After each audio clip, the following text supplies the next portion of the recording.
Field shot, loops it down there, and wide open. Then the ball is knocked loose. The catch is made, and then the ball is knocked out of his hand. You ever play COD, Coach? Halo? You kill somebody, you crouch up and down on them? Yeah. You are lifting weights? Correct. Does it not look like it? Lawrence protected well. Going deep, has a man open again. Zay Jones for the touchdown. Hey, Buzz Lightyear. I love this shit. I'm gonna smile all day. Hey, cause it's fun when I whoop a man's ass.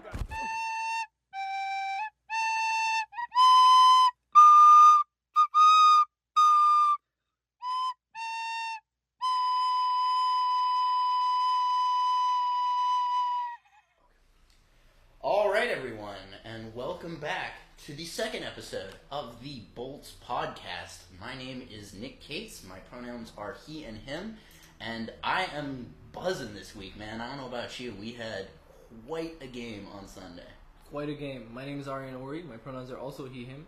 It was quite a game. There's a lot to talk about because not a lot happened, actually. Well, I wanna start this out with a nice little quote from the Associated Press. Please. Because I feel like they completely summed this one up. I think they completely nailed it in one sentence when they described this as a game neither team seemed to want to win. Mm-hmm. I felt that just so acutely, like, especially during the second half.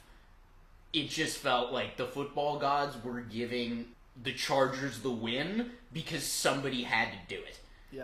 Yeah. And, like, otherwise, you know, I don't know, the Earth was going to separate from its axis or something like that, right? Yeah. So, it was definitely a very fun game, a very interesting game, a very Chargers game, don't you think? A very Chargers game, yeah. In some ways, one of the most Chargers games that's ever been played. Mm-hmm. And we still won.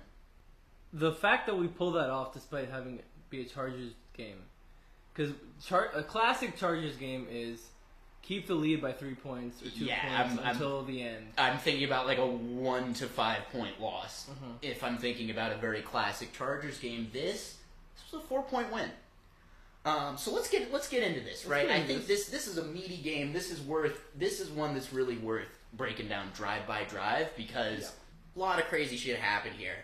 So why don't I give the quick stats first, and then you can go drive by drive. Okay. Let me synopsize the game, right? Let's make it happen. So, obviously it was a very slow game. There was only one TD for us, and that was off a pick six, right? My main man, Tarheeb, came in clutch. Love to see it. Love to see it. 9 points in the first half and 8 in the second for the Bolts. 7 points in the first half, 6 in the second for the Falcons. Herbert with 147 passing yards at 69.6% completion. No touchdowns. No touchdowns. No touchdowns. No touchdowns. Though, an absolute dot of a 2-point conversion. Dude, that is Harbaugh City. That is like it's about the best you can do without actually throwing a touchdown pass, I would say. And what I was going to get into later on in the podcast is that what I like about Harbaugh is that there's aggression there, but it's not just, you know, firing randomly like Brandon Staley, rest in peace, used to do. You know, we have rest somewhere far away from you. But it's you know, and he's only a couple cities over, to be honest. So he's still within shouting. We got that wrong, by the way. That's last week. I got that wrong. That's my bad. He is now in San Francisco. What did you say? I said he was in Philly. I was thinking of Kellen Moore, who was our offensive coordinator last year. You should have asked me. I knew that. I'm following Brandon Staley closely. You were like right locked in, but I couldn't help but because I was watching the Sunday night between the Niners and the Bills, and I couldn't help but think like, holy crap, this was the best, like maybe the best team in the NFC last year. Certainly won the NFC, and now I mean they've had a lot of injuries, but so did the Chargers when Brandon was our coach. The biggest thing that changed was they were Staley-less, and now the Niners have been Staley'd. And the results really speak for themselves. They do. I mean, I was actually just reading this morning that Christian McCaffrey is probably out for the season. He is. Which is rough. It's rough for the 49ers. It's even rougher for the Studio City Slates, my fantasy team. because I drafted him third overall. Studio City Slates. Yes. It's such a film industry name for you to have. We'll get to the slates in a little bit. Let's Let's get into this game, man. But yeah, let me finish with the quick stats, and then I would love to hear your drive-by. Your drive-by story, Your yeah. drive-by story. I'll tell you my drive-by story. Yeah. So Kirk Cousins with 245 passing yards at 61.5% completion. No TDs, picked off 4 times. 4 fiscal interceptions, folks. 4 fiscal interceptions. 4 fiscal interceptions. Ridiculous. Just a quick highest yardage among receivers. We had Ladd Boyd, yep. 117 yards on 9 receptions. Ray McLeod, 95 on 4. That's insane. So 60 of those yards came from one play. But he's still getting 10 yards of reception even despite the 60-yard play. Yeah, I mean, we had a tough time covering Ray. But we did. He was one of those people, and we can get into that later. Yeah. Highest yardage among running backs, we had Bijan Robinson, 26 for 102 yards. But 26 for 102. Yeah. 3.9 yards per carry. Yeah, it's not that great. That's a volume rushing day. That is barely even 4 yards per carry. If you told me we were going to hold Bijan to 3.9 going into this game, I would have been very happy. Yeah. Longest run he broke was like 15 yards, I think. I think it was something like that, yeah. Yeah, like... Thank goodness. I'm so happy. Thank you, Jesse. And finally, and then my quick stats are done, and then you can begin your drive-by. Gus Edwards, 6 carries for 32 yards, no TDs. And we will get into the Gus bus, because the Gus bus was also a very big thing this week. But you asked for my drive-by story. So today, I was driving home from my appointments, and I saw an In-N-Out by the side of the road, and that is my drive-by story. It's a little too graphic, I think, for this. All right, we'll have to bleep it out. We'll bleep it out. Something that's not too graphic for this podcast. This game for me, there was a moment early on where I just I sat back and I was like playing a bird team, wearing black jerseys in a dome, and I'm like, I remember the last time we played a bird team in black jerseys in a dome. That was the Arizona game we talked about last week, and my takeaway that wasn't as good as the AP's was, with this game, history does not repeat itself, but it does rhyme. And the rhyme here is, as I said, bird team in a black jersey, dome, no offensive touchdowns, and a receiver long pass play fumble, because you will recall, it may have been Ladd's biggest game of the day, he fumbled at the end of it. Yeah. Same thing that Jalen Reagor did, but unfortunately for Jalen, the ball went out the back of the end zone, and that's the fucking Chargers for you, folks. But yeah, so let's go through this drive-by drive. Falcons get the ball first. We won the toss and deferred. They drove to the Chargers 17, and then Young Waku, injured, misses a short field goal. This is important. It will come up later. It will come up later when we start talking about some of Jimbo's game strategy. Then Hassan Haskins got the ball on 34 and so promptly fumbled that I was worried that we had sort of done our own powder blue version of the Aiden O'Connell botched snap. I watched that a few times this morning, actually. The Aiden O'Connell fumbled snap. Whatever the heck that was. Yeah. And I can't even believe it. And if I was playing for the Raiders when that happened, I wouldn't just casually everyone just casually shook hands with the Chiefs after that. And I was like, that's. On one hand, I get you. On the other hand, when you've just been cooked when you've not just been cooked, when you have cooked yourself that badly, I feel like you just kind of got to run through the motions and then, get, just sleep the night off and then pick up the pieces in the morning, at that point. And you know what worries me? And again, we can get to this after your drive-by. Yeah. We've had a lot of false starts lately. And it's only going to be louder in Chiefs territory. Yes. And if they're doing that, if the Raiders are doing that, I'm scared for what we're going to do. I will put a pin in this for now by saying I believe in our offensive line being better disciplined than that of the Raiders. I think you're right. That's what I believe in. But let's keep going drive by drive here. So Hassan Haskins fumbles on his own 34. Basically what happened was he got the ball and immediately got stripped, which was pretty impressive. Falcons recover, flag on the play against the Chargers, doesn't matter. Falcons make one pass play, get it to first and goal, give it to Bijan to run on the outside. This is the first and last offensive touchdown that will be scored in this game. 7-0 Falcons. Then 49-yard pass play to Ladd. This is the one we were talking about. Fumbles. Doesn't go out the back of the end zone. Doesn't even come close. It wasn't anywhere near the end zone. Recovered. And it was recovered by Darius Davis, who does not play for the Falcons, which is very nice. So we kept the ball, drive further to the Falcons' 18 before Herbert gets sacked, and we have to kick a field goal, which Dicker the kicker duly obliged. 7-3 Falcons. So the Kirkski, going to be referring to him as the Kirkski many times throughout the rest of this podcast. Drives to midfield before throwing to a double-covered Drake London and getting picked by Tarheeb Still.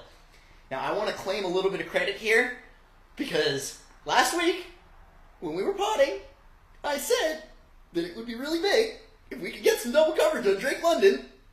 We do it one time, interception. Thank you very much, Jesse. That's going to become a theme. Then, followed by something that many folks may have missed, but that I was particularly stoked to see, which was we picked up a first down on a screen to Q. I want to see more of that. And I'll tell you why. We got a guy with drop problems, right? He's not catching more difficult passes over the middle on the run, but he can make things happen with his feet. Let's scheme up some screens. Let's throw a couple of wrenches in the Chiefs' game plan, especially against the types of blitz packages that Steve Spagnuolo is going to try and bring at us. I like the idea of a screen to Q, because I think Q can make some guys miss. And I think every single one of those passes that he ends up catching is going to bring up his confidence. It's going to make him feel better. If he can find a way to break one off of the screen, do huge things for his confidence. I like that. I like to see that in the playbook. I was very happy to see that. Got another chunk play to Ladd after that. Herbert got sacked on third down, so Dicker the kicker back in. 7-6 Falcons. It was a busy game for Dicker. It was. It was a busy game for Koo as well. It was. Well, busy game for the kicker is also a little bit of rhyming with the Arizona game. Although, it wasn't for Arizona. It was just us that had the busy day for our kicker. I think Chad Ryland only had to kick one field goal in that game. But, so Falcons went 3 and out. Derwin with a massive tackle for loss on third down. Got off the field. It's been something that the whole team's been talking about. Derwin, as the vocal leader of the defense, been talking about it a lot. He did this a few times in this game. And it led to a lot of really big things for the Chargers. I think we got to give player of the game to Tarheeb for what we're gonna be describing, and he made a really big play that I think a lot of people didn't notice as well, which is coming up. But best game out of Derwin I've seen all season too, and if it weren't for one guy picking off 2 passes and taking one to the house, and making a couple other key plays there, I mean Derwin was all over the field today. Really hoping he can keep that going for next week against the Chiefs. But so Falcons go 3 and out, punt back to the Chargers. Kamani Vidal, big run for 16 yards. Several shorter completions to Ladd that were really, really big, and Q dropped a one-handed catch in the end zone. Admittedly, this ball was such a dot from Herbert that I'm not really going to get on Q for this one. Herbert literally placed it perfectly. I think we can try and for the video get a screenshot of this, literally in the 6-inch window where it could land in Q's right arm, and one-handed catches are tough. It's not Odell Beckham. Most people aren't Odell Beckham. Mike Dubb probably would have had that, but most people aren't Mike Dubb. I'm okay with it, but that was third down, so we have to kick another field goal. 9-7 Chargers. And this was right before the end of the half, but the Falcons, I think with 30 or 40 seconds left, very impressively managed to go 3 and out one more time before the end of the half.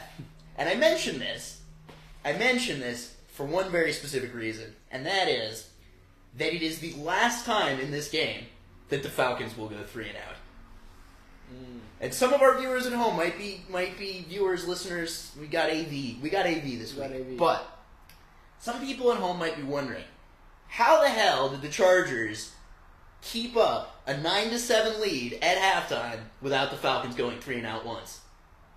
We're about to tell you. I call this half of the game. We are commencing the Kirk Cousins score a touchdown challenge, brackets, impossible, close brackets. Oh my god. This second half was a beauty. Another big thing about the Kirk Cousins score a touchdown challenge, brackets, impossible, close brackets, is that Kirk was playing on beginner mode. That is, he had 21 minutes and 49 seconds of possession time in the second half out of 30 minutes. That is upwards of 70% of the second half. Kirk had the ball? No. It's gotta be. It's just over 60%. 67%. 68%? But we got 21 for, if it was 20 out of 30, that would be 66%. Yeah, so 21 can't be 70%. I'm going to my calculator. I don't know why. This is math day on the Bolts podcast. I don't know why. Yeah, both podcasts. I don't know why I've chosen this particular thing as my sticking point. Just do. It's exactly 70%. It is. It's exactly 70%. Wow. I don't know why that didn't come to me earlier. No, we'll cut this out. But yeah, Kirkski had the ball for 70% of the 70% of the second half. We can run with that. That's like an insane amount of time to have the ball. So how did the Kirkski manage to give the Chargers the game? Well, Chargers had the ball the first drive, first series. 1 first down and then 3-and-out. So that will help explain to you why Kirk had the ball so much. This will become a theme. Just because the Falcons had their last 3-and-out at the end of the first half does not mean that happened to the Chargers. Falcons drive down all the way down the field. Kirk misses a third down blitz from Ja'Sir Taylor, which, nice to see John making plays and not making me pull my hair out. Another guy that I want to believe is going to continue to come good for us, not like as a superstar, but just as a guy that I don't have a heart attack every time he gets thrown at. So Young Wei-Koo makes a field goal. So it's good. Good. Coming back. Chargers take penalties and a sack, 3-and-out. Kirkski, back with the ball, drives to midfield, converts a 4th-and-1 to Darnell Mooney on an out route. I think we should bring up a screenshot of this for visual representation, because it was a direct precursor to what happened just a few plays later, which was basically the pivotal play of the game.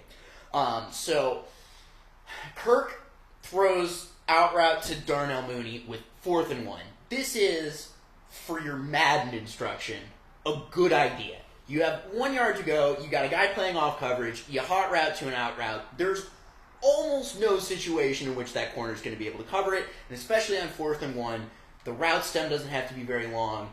You don't have to go downfield. You don't need a ton of time to have the route develop, you know? So it's a worthwhile play. What is a less worthwhile play is the Kirkski, on a subsequent 4th-and-5 on the next set of downs, doing the exact same thing, I believe to the exact same side of the field, to the exact same receiver with 5 yards to go. So you remember how I said it's basically impossible to cover this? There's one situation in which it's very possible to cover it, and that's when you know 100% that it's coming. Yeah. In the mini-movie, there's audio of everybody on the field. I don't know if it's everybody on the field. Somebody on the sideline goes up to Tarheeb after what happened next, which we discussed this briefly before, but Tarheeb picks the pass off, takes it to the house, and that dot 2-point conversion from Justin that I was talking about was right after that, so this made it 17-6? No, 17-9. 9? 9? Okay. Whatever. It made it a score, one of the scores of the NFL this year. Yeah, it couldn't be 9. No, it was 17-10. 17-10, yeah. 17-10. Oh my god, I watched this game. Me too. We both watched this game. Mm-hmm. Anyway, 17-10 on the end of that. But like after the play on the sideline, somebody on the team was going up to Tarheeb being like, "You called it. You called it." I would bet money that after that play, the first play, the 4th-and-1 to Darnell, he went to the huddle, he was like, "Yo, they try that shit again, it's going to the house." Yeah.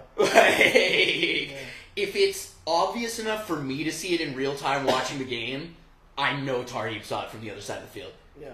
And I know he looked at Kirk and he's like, this is an unoriginal bastard. He is going to try and do this the exact same way next time. Yeah. So, really, really good to see our defense being observant like this, noticing these things from Kirk, noticing these things from quarterbacks. With the quarterback we're going up against next week, you really want to have your shit together. You really want to be having your eyes in the backfield, knowing what they're doing. This is evidence that we are in the right place. So, really stoked. Tarheeb pick 6, Justin absolute dot, and a fastball too. Like this was not Arshdeep Singh. This was Umran Malik. Yeah. Right into Josh's hands. No Josh problems for Josh this week. Comes down with a 2-point conversion. It's the closest we'll get to a touchdown all day. On the next drive, we talked about this play too. Tarheeb just misses a third pick, and then the entire rest of our secondary allowed Ray McLeod to just sort of waltz 60 yards before, incredibly, Tarheeb came from behind the play and tackled him.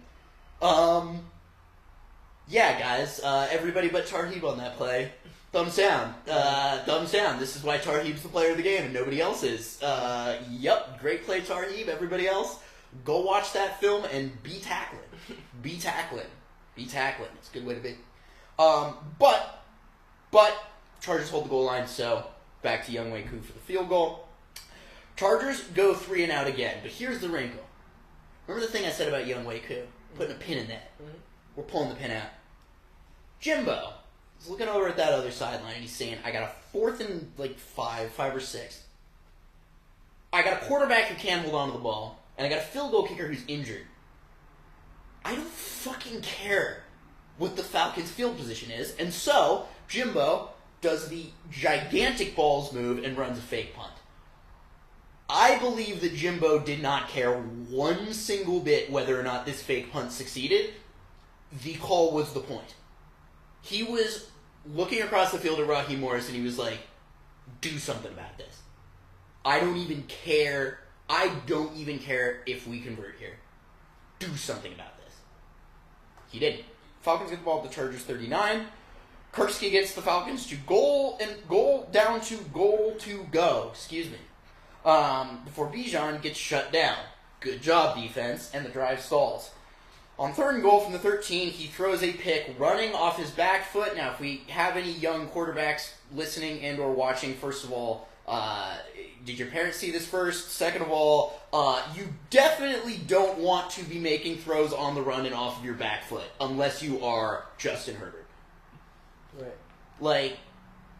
He's the only guy that gets away with that. I understand that he gets away with 1 a week, and it's a dot to the end zone. He is literally the only person on earth who can do that. I don't even think Mahomes can do that.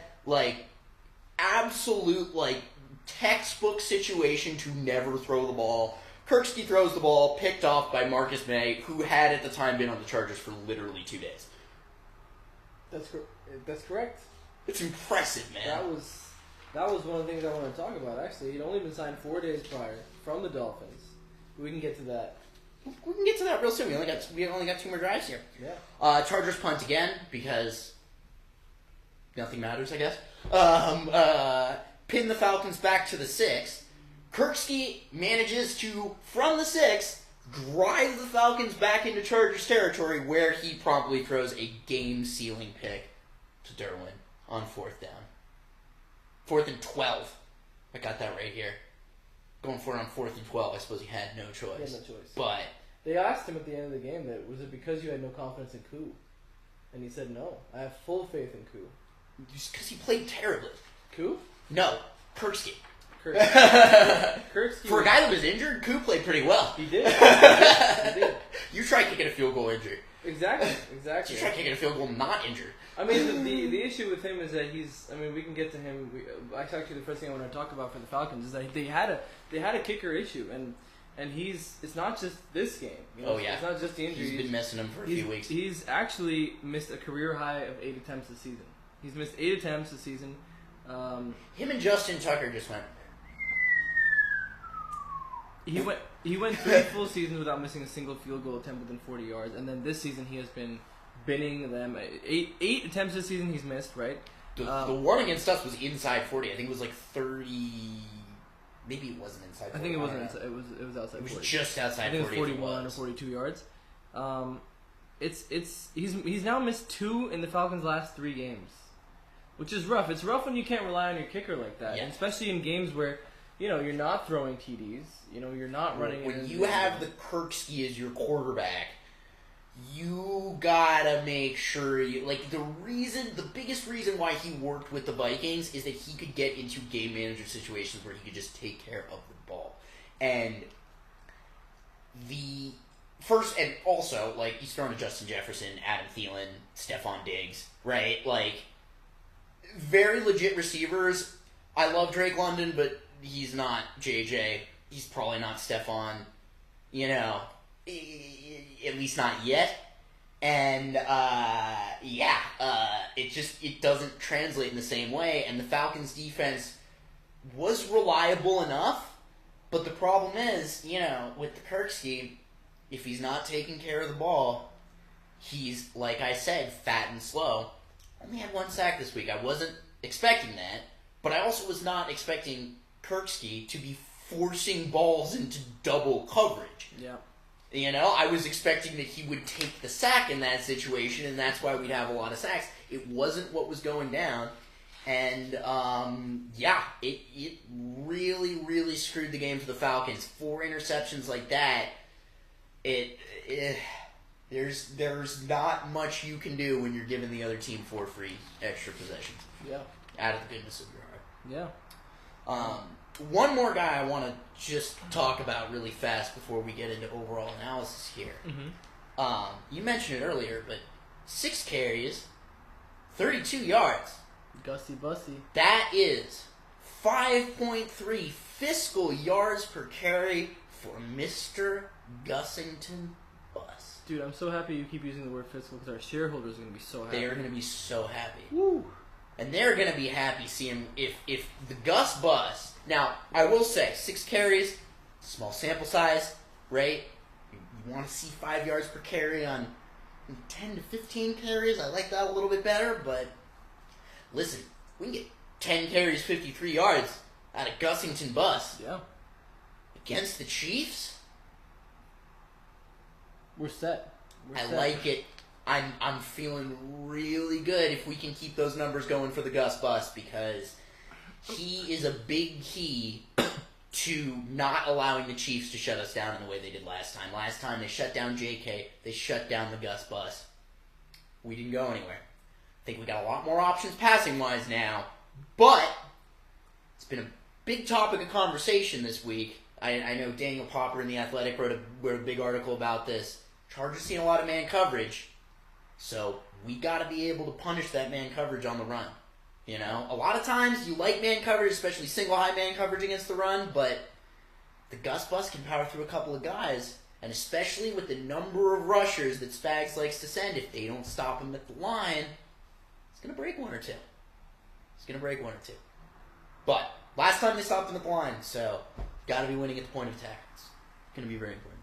Yeah, absolutely. Let's get into some analysis, man. Let's get into this analysis. Hot, juicy.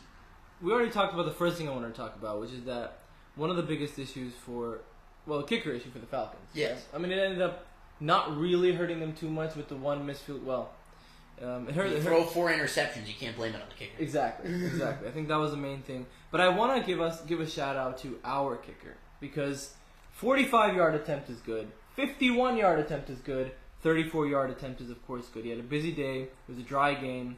30-point game with less than half of them coming from TDs.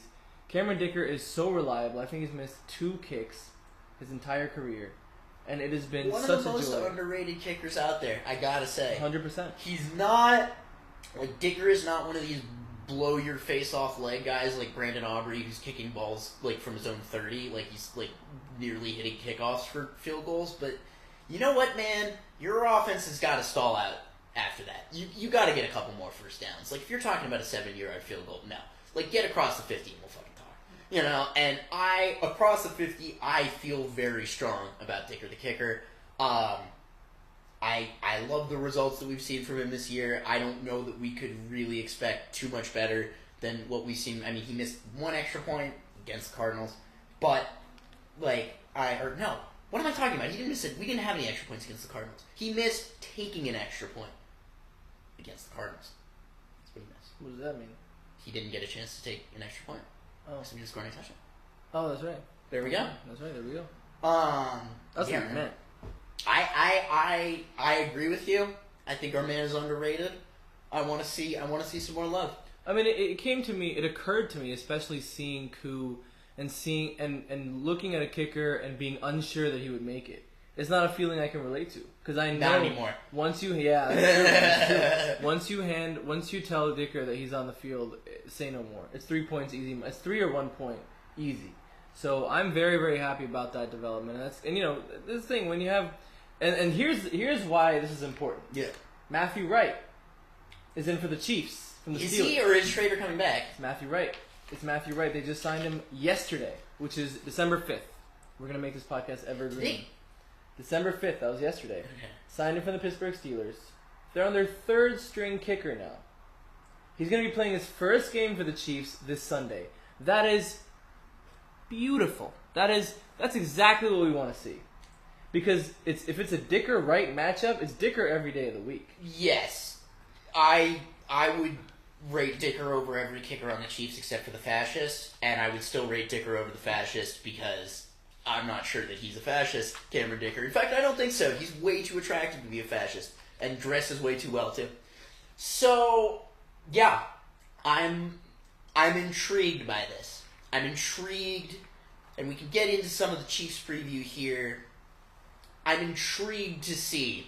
I mean, we're gonna be going back and forth for sure because there's so much to talk about. We like to transition in between. Yeah, I mean, as long as the segues kind of make sense. It's gonna make sense. It's gonna make sense. I'm really gonna be very closely watching Andy Reid's decision making between the Chargers side of the 50 and about maybe the 30-yard line. I think we're going to see Andy go into his bag of tricks. I think he's going to try some funky stuff. I think some things will work. I hope that not everything will work. I hope that with as piecemeal as the Chiefs are right now, and they're in trouble. They don't look. Well, it's the worst 11-1 team I've ever seen in my goddamn life. Yeah. I mean, you can see it in their body language as well when the offense is on the field. You can see that they're just frustrated. They're not making the plays that they want to play. I haven't seen an explosive play from them in a long time. I have, but it was against the Chargers. We're talking. What was that September 29th? That's true. Yeah, a couple months ago now. Yeah, right? yeah. I'm not ruling out the possibility that Xavier Worthy will blow the top off of our defense at some point today. Great that you mentioned him because he really worries. He really worries me. I mean, he's the one who took it away from us last game. He is, but my boy has been having consistency issues. The last game he had against the Raiders, he came out 54 yards off 5 receptions, which again, small sample size. But I like how many targets though?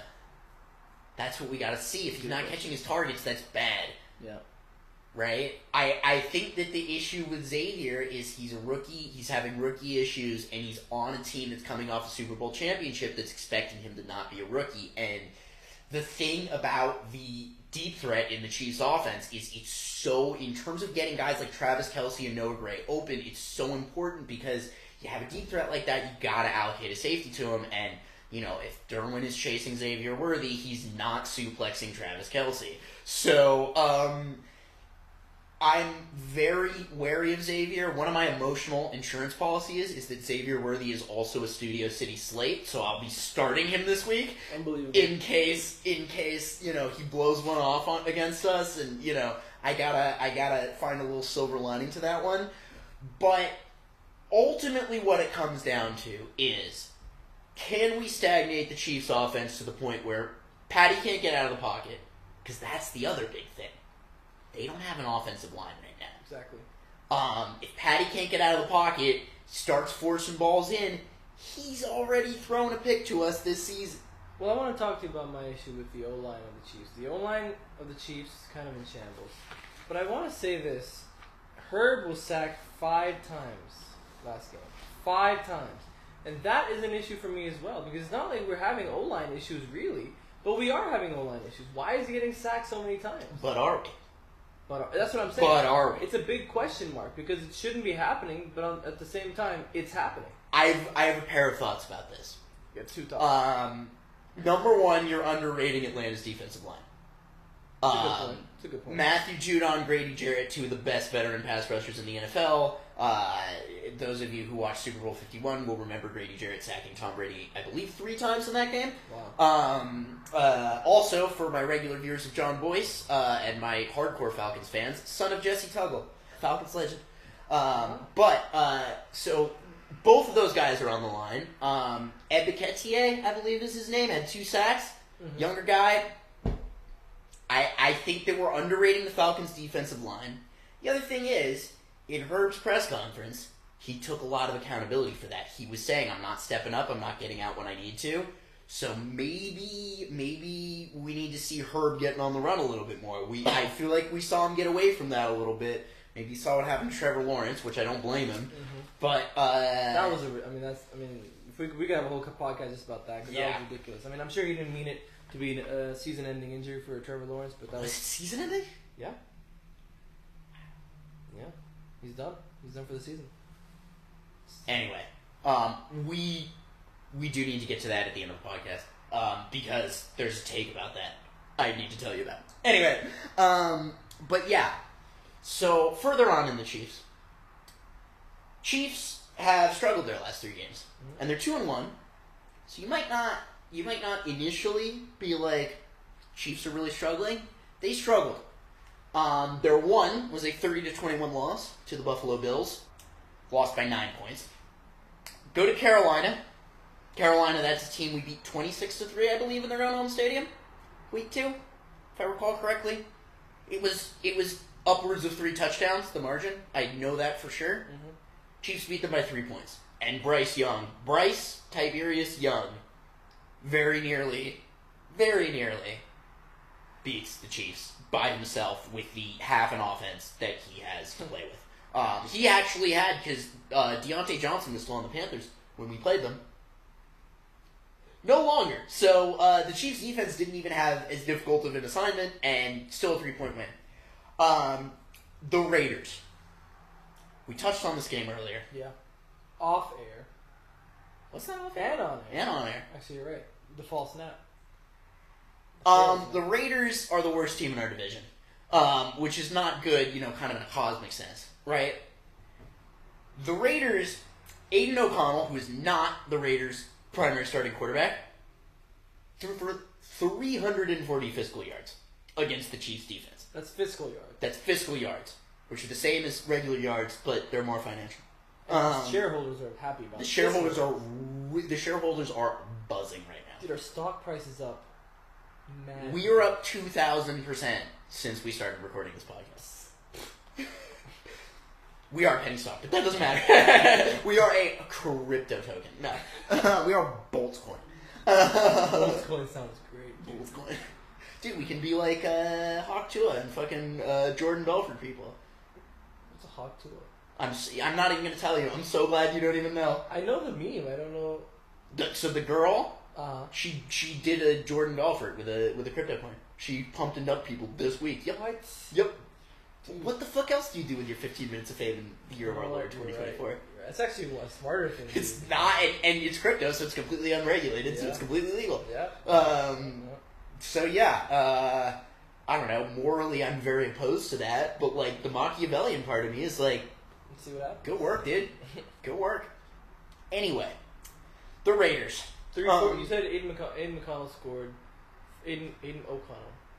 I mean, he might as well be Aiden McConnell. Aiden McConnell. We'll talk about Aiden O'Connell scored threw for 340 yards, correct?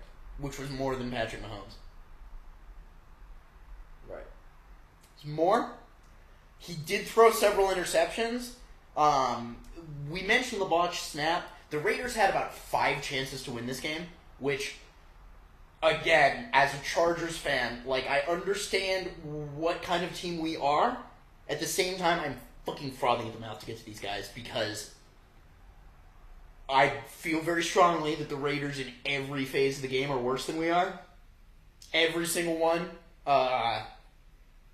And the Chiefs were begging them to beat them at home. It was one of those games where, and I didn't watch the full game. I didn't either. I was at a Chili's, and I was hashtag I love Chili's. I want to endorse Chili's. I was gonna be like, oh, you're eating good in the neighborhood, and I just completely ruined your Chili sponsorship and your Applebee's sponsorship at the same time. Your commercial agent is gonna come up to me and fucking like what's the Russian knockout gas called?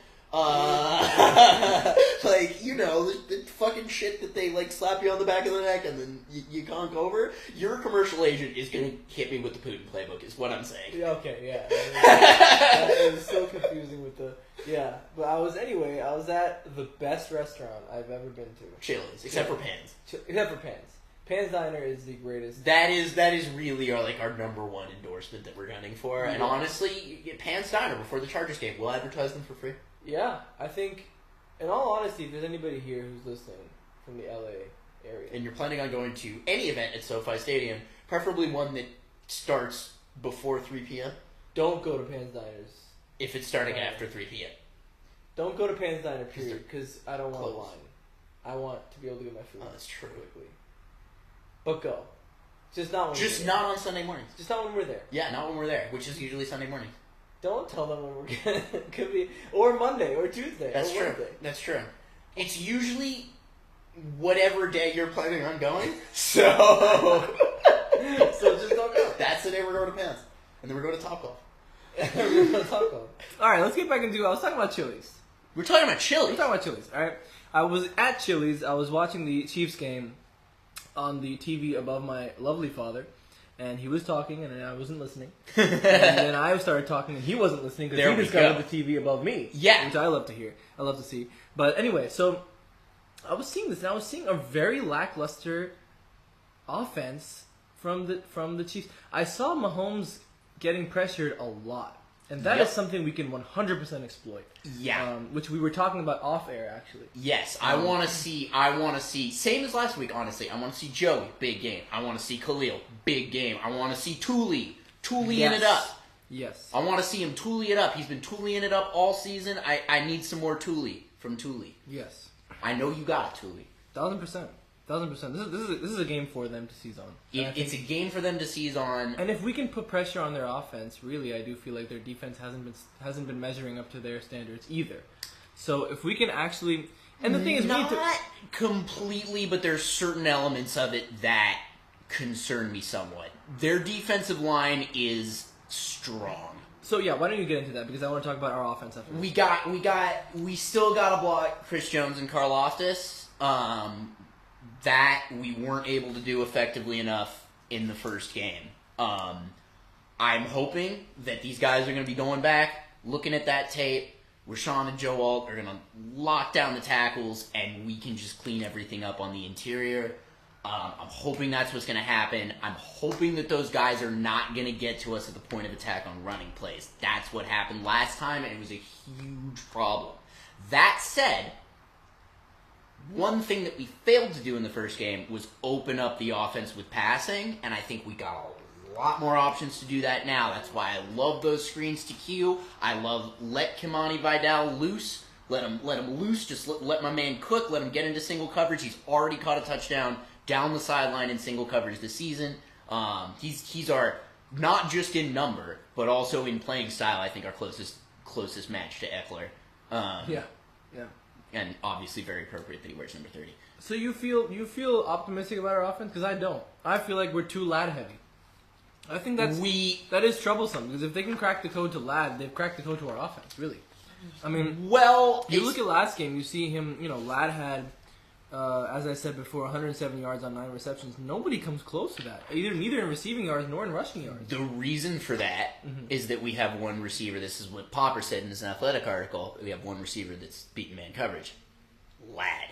So it's actually kind of a pick your poison type of deal. Yeah. The Chiefs are going to need to I think that their game plan is going to be man coverage, double coverage on Ladd. The question is Herb going to be able to make some other things happen out of that situation? If he forces him into zone, we're getting Ladd again. If he forces them to double somebody else, we're getting Ladd again. It's the entire game plan, I think, for the Chargers offense is just going to be to try and beat them any other way, because we need to get rid of these man coverage looks, right? We're having a lot of trouble with these man coverage looks. Again, not having a guy who can destroy press coverage and stretch the defense down the field is one thing. Like, against cover one, if we had a guy that we could just stick on the sideline and be like, you put this guy in press coverage. Yeah. You see what happens if you do that, right? This is why Xavier Worthy, despite the fact that he's been very inconsistent, is such a problem, is because he is precisely that type of guy. But I think that if we can start winning at the line, if we can make some good plays. We just signed Laviska Shenault yesterday. Okay, yeah, we did. I can't remember who we got. Maybe from Seattle. Okay. But he's on the practice squad. I'd like to see his name in the mix. DJ Chark. Maybe we'll see. Maybe this is the day for DJ Chark. I don't even know who that is, but I sound excited. I'm excited because you're excited. DJ Chark, when healthy, you hate to hear sentences start like that because it's. Go ahead. When healthy, DJ Chark has been a very, very, very good NFL receiver. Mm-hmm. For whatever reason, they haven't really wanted to bring him on the field this season. I say give him a shot, man. We're trying to shake things up and beat man coverage. Why not? Why not DJ Chark? They can't double him and Ladd at the same time, and that might be a problem. DJ Chark single coverage down the sideline, that might be a problem, especially with Herb throwing dots. Yeah. So I'm curious, and like I said earlier, screens to Q. Yeah. Screens to Q, short passes to Q, easy, high percentage looks that he's probably going to catch. I like it. And let him make some plays with his feet, because he has never not been able to do that, right? That's never been the issue. It's getting the ball in his hands. I'm hoping that we got a lot of fun little ways to get the ball in his hands. You mentioning DJ actually reminded me of Tony Jefferson. Yep. What a fascinating story he has. Yes. From having a $36 million contract with the Ravens in 2017 to now signing with us for a 1 year. First of all, he's injured, right? No. He was on the field last game. I thought he got hurt. I thought I saw him in the injury report this week. Is that so? Maybe. I might. If it was this week, I'm not sure. I think he might have gotten injured in the Falcons game. Okay, but to get a $1.2 million contract for us for 1 year, come out of retirement, he was a scout for a bit. And to come back and to play the way he played, I was very impressed with his game. I completely understand how this happened. The team that he had the tens of millions of dollar contract with was the Ravens. Yeah. Where's Jimbo's brother work? I think Greg Roman used to work there. Yeah. Yes. Yeah. No fucking shit. That's a good thing to click. And honestly, I'm super down with it. Oh yeah, 100%. It's like the retooling the Ravens so far this year has been working. I don't know if that's a long-term strategy. Mm-hmm. But in terms of I'm Joe Ortiz and I've had 5 minutes to rebuild this team type of strategy, I like it, Joe. I like it. I'm a fan. Oh yeah. Joe. I'm a fan. Oh yeah. All right. Well, we've talked a little bit about the Chargers offensive prospects. We talked a little bit about. We've actually previewed the game. We haven't really gotten too much into the Falcons analysis that I wanted to get into. Let's get back into the Falcons. Let's talk more about it. Bolts defense, something to talk about here. This came up in the game. In the entire NFL, the Bolts have the least points allowed in the last 2 minutes of the first half. We've only allowed 10 points in the last 2 minutes of the first half in any given game, which is very, very exciting. And we made the Falcons go 3 and out in 40 seconds, which is like basically a land speed record. That's insane. It's really, really amazing to see us be able to do this. I think the defensive play calling is absolutely phenomenal. Jesse Minter, once again. Jesse Minter, the man. Thank you. I was gonna get into. We love you, Jesse. We love you. I was gonna get into a whole profile of the man right after I highlight some of the best calls. I mean, here's the thing: they're at our 6-yard line. Yep. You know, after that brilliant run, and we still 3-and-out them, and they have to kick a field goal. And I was really happy about that. I mean, how many times have we been able to do that in the past? It's really great to see the camaraderie between Jim Harbaugh and Jesse Minter. I was going to read this quote from Harbaugh on Minter. I mean, for those of you who don't know, Jesse Minter was for 2 years a defensive coordinator for UMich under Harbaugh. So they won the national championship. They have a great rapport. They both adore each other. And we also have, I know Junior Colson was on that national championship team. Like, we got some Michigan guys in there that he worked with. Some winners. Some huge winners. And Jesse Minter, first of all, let's just start by saying Harbaugh believes that this is going to be Minter's last season as a defensive coordinator. He believes he's going to be a head coach next year. I wish Jimbo hadn't said that. I know. It's rough, but he just loves him so much. I don't like that. All right, Jimbo, let's win the fucking Super Bowl this year. Because, whatever. I choose to believe that Jimbo has another trick up his sleeve and had a good feeling that this was coming anyway. Oh, 100%. Here's Harbaugh on Minter, because I want to read this because the defensive play calling, it's just, here it is. Minter's a humble, this is paraphrasing here, was cutting the quote with ellipses. Yeah. You know how it goes. Yeah. He's a humble warrior and a jackhammer. He's just intuitive. He knows offensive football almost as well as defensive football. He knows how an offense is going to try to attack. There's some play callers. Brandon Staley. There's some play callers that just have it too. He has it. That is some of the highest praise I've ever heard for defensive play. I thought he was saying there's some play callers that don't have it too, and I was saying Brandon Staley. He has it. There's some play callers that just have it too. He has it. The biggest adjustment from Jesse that I really like seeing, I mentioned it on the pod last week, creative pressure packages. The problem with having a conservative defense like Brandon Staley ran, often running the same coverages, but not sending pressure. I don't recall Brandon sending pressure anywhere near the same levels as Jesse sent pressure. Yep. You have to send pressure at the quarterback sometimes. You have to have a secondary that you can trust to hold up so that you can send some pressure. Yep. Because it changes the offensive playbook so much. A lot of the reason, and I sent you the Brett Coleman video about this, but you did, yes. A lot of the reason why Doug Peterson was able to cook us in the second half there is because we were not bringing the pressure to force Trevor to get the ball out immediately. We were not getting to the quarterback at all. One of the other defining images I have of that game is Joey Bosa throwing his helmet on the ground. This is the Jaguars game. Yeah, we blew the lead. Where we blew a 27-point lead. Just in case people weren't able to follow. Yes. That game, I feel like is one of those games that we will just... The Bosa helmet throwing thing is absolutely... I mean, it just showed the lack of discipline. Nobody wanted to play for Staley. It was all happening. It was such a frustrating time. I'd throw my helmet, too, if nobody sent extra pressure on my fucking side. 100%. 100%. There's more off... If you only rush 4 on every play, your offensive... the offensive linemen outnumber the defensive linemen. You have to throw curveballs at them.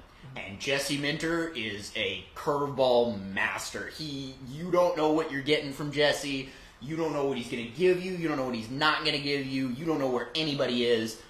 And you saw what it did to the Kirkski. Yeah. Kirkski was crushed. He was destroyed. Even his cousins were upset. I mean, I could not have put that better myself. It's too easy. It really is. Too easy. I want to highlight 3 defensive plays here that I thought were really awesome. The roll corner we already mentioned, on 4th and 5 with less than 2 minutes to go in the third quarter. Safety's out deep, opens up the corner for the pick. Main man Tarheeb, right? And really good play recognition. Beautiful. Really good play recognition. No, you heard what Jimbo said about Jesse, about knowing how offense is called. That's Tarheeb knowing the same stuff. And when you have coordinator, leadership, defense, all looking for the same stuff, you're going to see plays like that. And you know what I'll also say is that when you have a strong, aggressive coach that backs you, that says, go play the game that you want to play, you tend to trust your instincts a lot more. Yeah. And for Tarheeb to have called that, I think part of it is definitely the coaching. Yep. It's like you've been given the freedom. I mean, he's a rookie. It's a second game. And he has so much, the Ray McLeod play, he was also going for the pick. He has the confidence, right? He is going for it. He's making those plays. And you can see it all over the defense. Watching all the mic'd up stuff, I think that the person who has just, Jesse's completely taken to the next level is Derwin. Because Derwin is it's like they gave him a second soul. Like, it's crazy. He is so vocal, so hype. Every single game, he looks like he is having the time of his life, and honestly, based on last game, he is playing some of the best football of his entire career, and this is Derwin James we're talking about. Like, I've always wished, since I was a Chargers fan, for one game. I thought you were going to say since I was a child. Anyway, go on. Since I was a child, I wished for one, and I didn't even know who Derwin James was. I wished for, or Patrick Mahomes. I wished for one game in which Derwin takes Patrick to the fucking woodshed. Like, 2 interceptions, 2 sacks, another suplexing of Travis Kelce, like, just absolute defensive dominance all over the field. It's basically what he did last week. If he can keep the momentum going, he can keep setting the tone as the leader of the defense. Yeah. Ooh, Patty, you're not going to have a fun... You might win this game, but you are not going to have a fun time. Yeah. You are going to have the least amount of fun that you have had. You're certainly going to have less fun than you did against Carolina and less fun than you did against the Raiders. Yeah. And that's another reason why I like Asante. I've told you this since I was a Chargers fan, which is actually not that long ago when I started watching football and became a Chargers fan. I loved Asante for this reason. Even at a team where it seemed like people just didn't have the energy, they were kind of like on their way out. They didn't like their coach.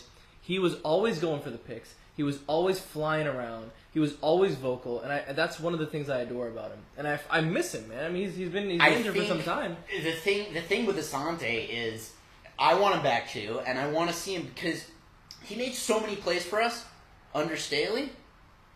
Imagine. What could this man do with proper coaching? Yeah. I think of his father, who was coached by Bill Belichick. Maybe the #1 corner in the league for a little while.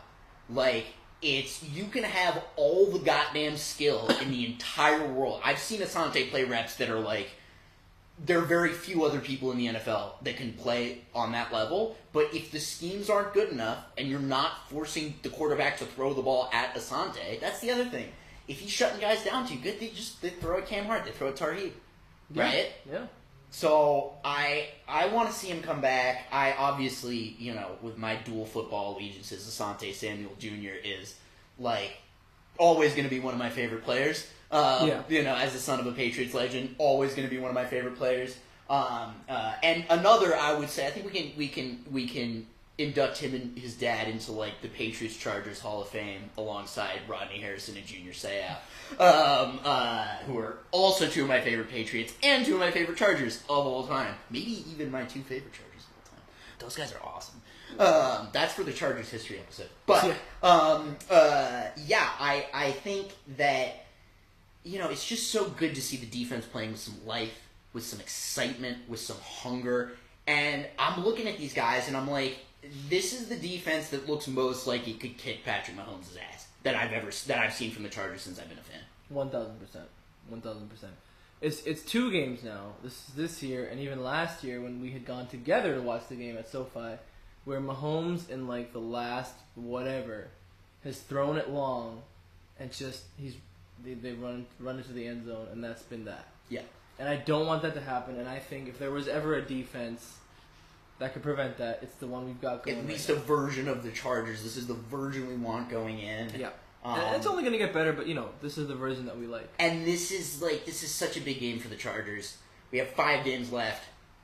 This is the best team that we play for the rest of the season by far. The only other team that we play that I believe, as of taping, has a winning record is the Broncos, who we at least completely took to the woodshed for 3/4 of the game on their own home field, and that away at the Broncos is a game that we usually lose. So I feel the only question is whether or not the Broncos fans are going to show up, and we're not going to have a home crowd, and potentially that could be an issue. Yeah. But Bo Nix is a rookie quarterback. He didn't do very well against Jesse Minterd's defense last time, and maybe the Broncos defense. The Broncos have a really good defense. They might have the best defense in the division if it's not us. So, who's getting screwed over? Yeah. My boy Zach Wilson. No one believes in him, but I'm telling you, in a couple of years, when he gets that one shot, when he gets that one shot and he does not miss his chance to blow, you're gonna realize. If you know anything about Zach Wilson, you know that when it comes to his friends' mothers, when he has one shot, He does not miss his chance to blow. Nice. Very well done. It's the number one thing about Zach Wilson. That's the only thing that people know. You didn't know about this? I didn't know about this, no. He was at least credibly accused of sleeping with his mom's best friend. His mom's best friend. Okay. Yeah. Credibly? What does that mean? There were internet screenshots of, like... Text? Yeah, I believe. I don't remember this nearly specifically to get it exactly right. I have one explanation for this. Mormons. If this is true, I'm gonna put up a screenshot right here, right now, at this point, so the viewers can see what we're talking about. And if it's not true, we can sort of put some text on the bottom that like this wasn't real. Yeah. But for all you who are listening, Or maybe it was his best friend's mom, not his mom's best friend. I don't know. It may be a Stacy's mom situation. Best friend's mom sounds more plausible to me. But regardless, if you're listening on audio, click the YouTube link and look at the video as well. And if it is his best friend's mom, I will do like a brief cover of the chorus to Stacy's Mom by Fountains of Wayne in honor of Zach Wilson. And you want to hear that. So, she's got it going on. I don't know. You not know the song Stacy's Mom? Are you the only person in America right now who doesn't know the song Stacy's Mom? Probably. I'm not. Oh my god. I'm so uncultured that I'm cultured. You're not uncultured. That's the thing. Like, in some ways, overplaying Stacy's Mom is the uncultured thing. But you don't even know what Stacy's Mom is. I don't know the lyrics. Sing it for me. Stacy's mom has got it going on. She's all that I want, and I've waited for so long. I think I've heard it. Stacy, can't you see? You're just not the girl for me. I've definitely heard the song, but I don't know the lyrics. No. I know it might be wrong, but I'm in love with Stacy's mom. Jesus Christ. Those are the lyrics? Yes, those are the lyrics to the chorus. Am I about to be blasphemous by saying that's very uninnovative? Dear God. It was written in like the 90s, so... It's not even that long ago. It's like 30 years ago. I don't know. It was before like most of the internet that we know. I guess that's fair. But we already had Led Zepp, Metallica, turning out great lyrics. I feel like Led Zeppelin and Metallica were taking things too seriously to write a song about Stacy's mom. Probably right. You're probably right. Stacy's mom is a whole nother topic, you know? Yes. Like, that needs the jokingness. Yes, but I think for now we can just leave it with the fact that she's got it going on. God. Crazy. Alright, I think I've ended my... Oh, yeah, so defensive play calling. Let's get back to that. Yeah, a little bit more. The roll corner I already talked about. We blitzed at the right times and we put pressure on Cousins pretty much all game. I mean, forcing 4 interceptions is no joke, and I love that. I love that. I mean, of course, part of that was probably Kirk, but part of it was us, you know? Yeah, I mean, like I said about the sacks, if we weren't going to get 4 interceptions, we were probably going to get 5 sacks. Like, yes. We were getting something out of those plays. I think, I just assume that Kirk would be a better game manager than to give the ball, like, to continuously throw into, like, double and triple coverage. Like, yeah, it's like, I feel like one of the biggest criticisms of Kirk is that he's uninteresting and doesn't try anything. These were like Jameis level throws. Yeah. Like, this was like the Jameis Winston experience, except without any of the success, so it wasn't even any fun. Yeah.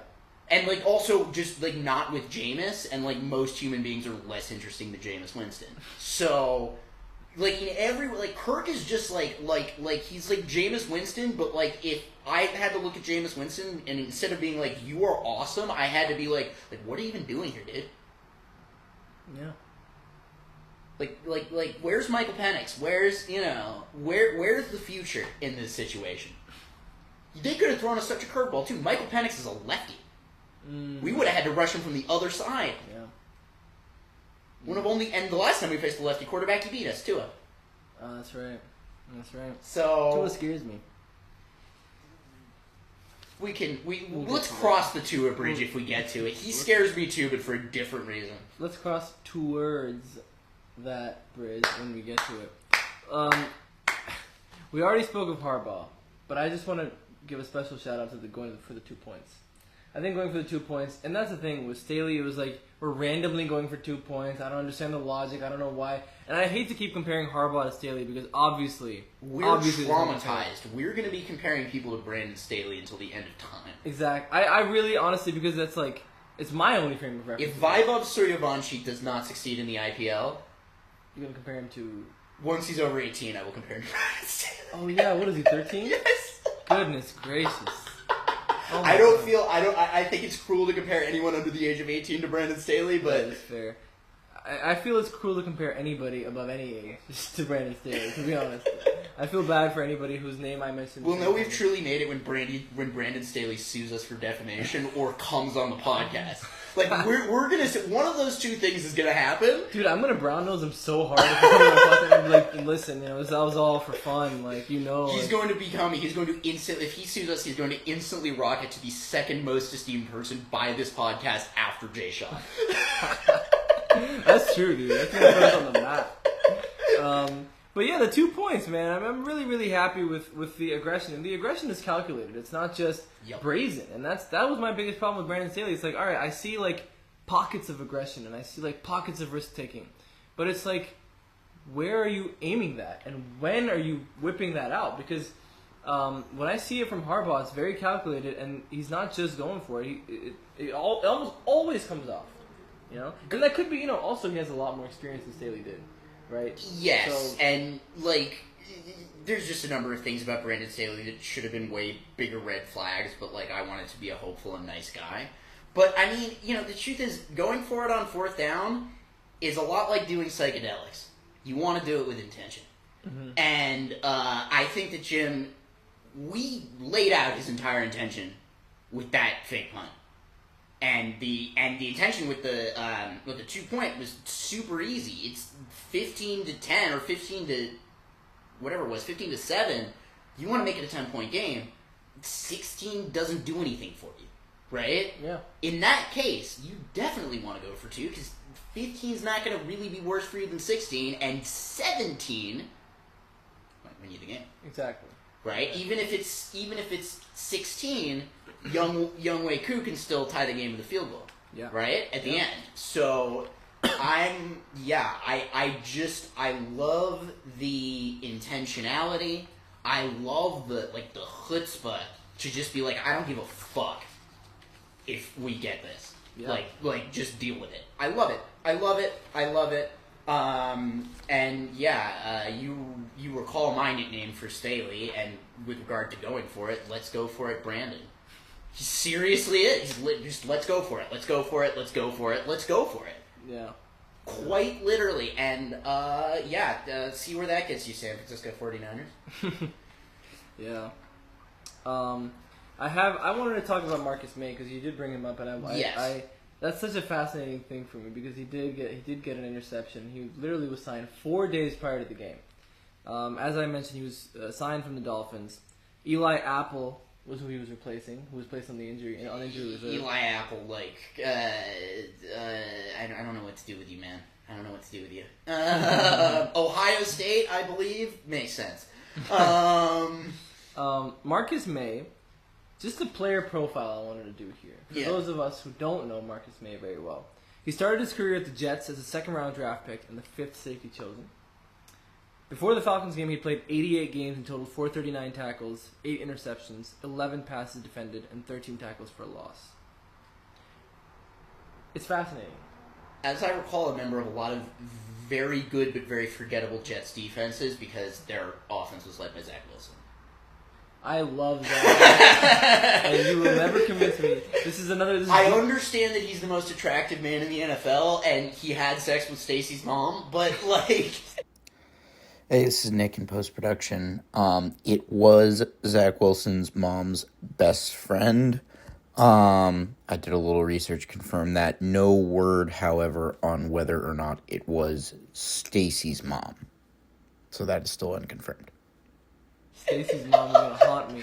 What is there any other criteria besides attractiveness that even matters in the NFL? That's my question to you. Let's talk about Joe Burrow, right? Joe Burrow is getting, my second favorite quarterback in the modern NFL, Joe Burrow, or as I like to call him, for his many political positions that overlap with mine, Proletariat Joe.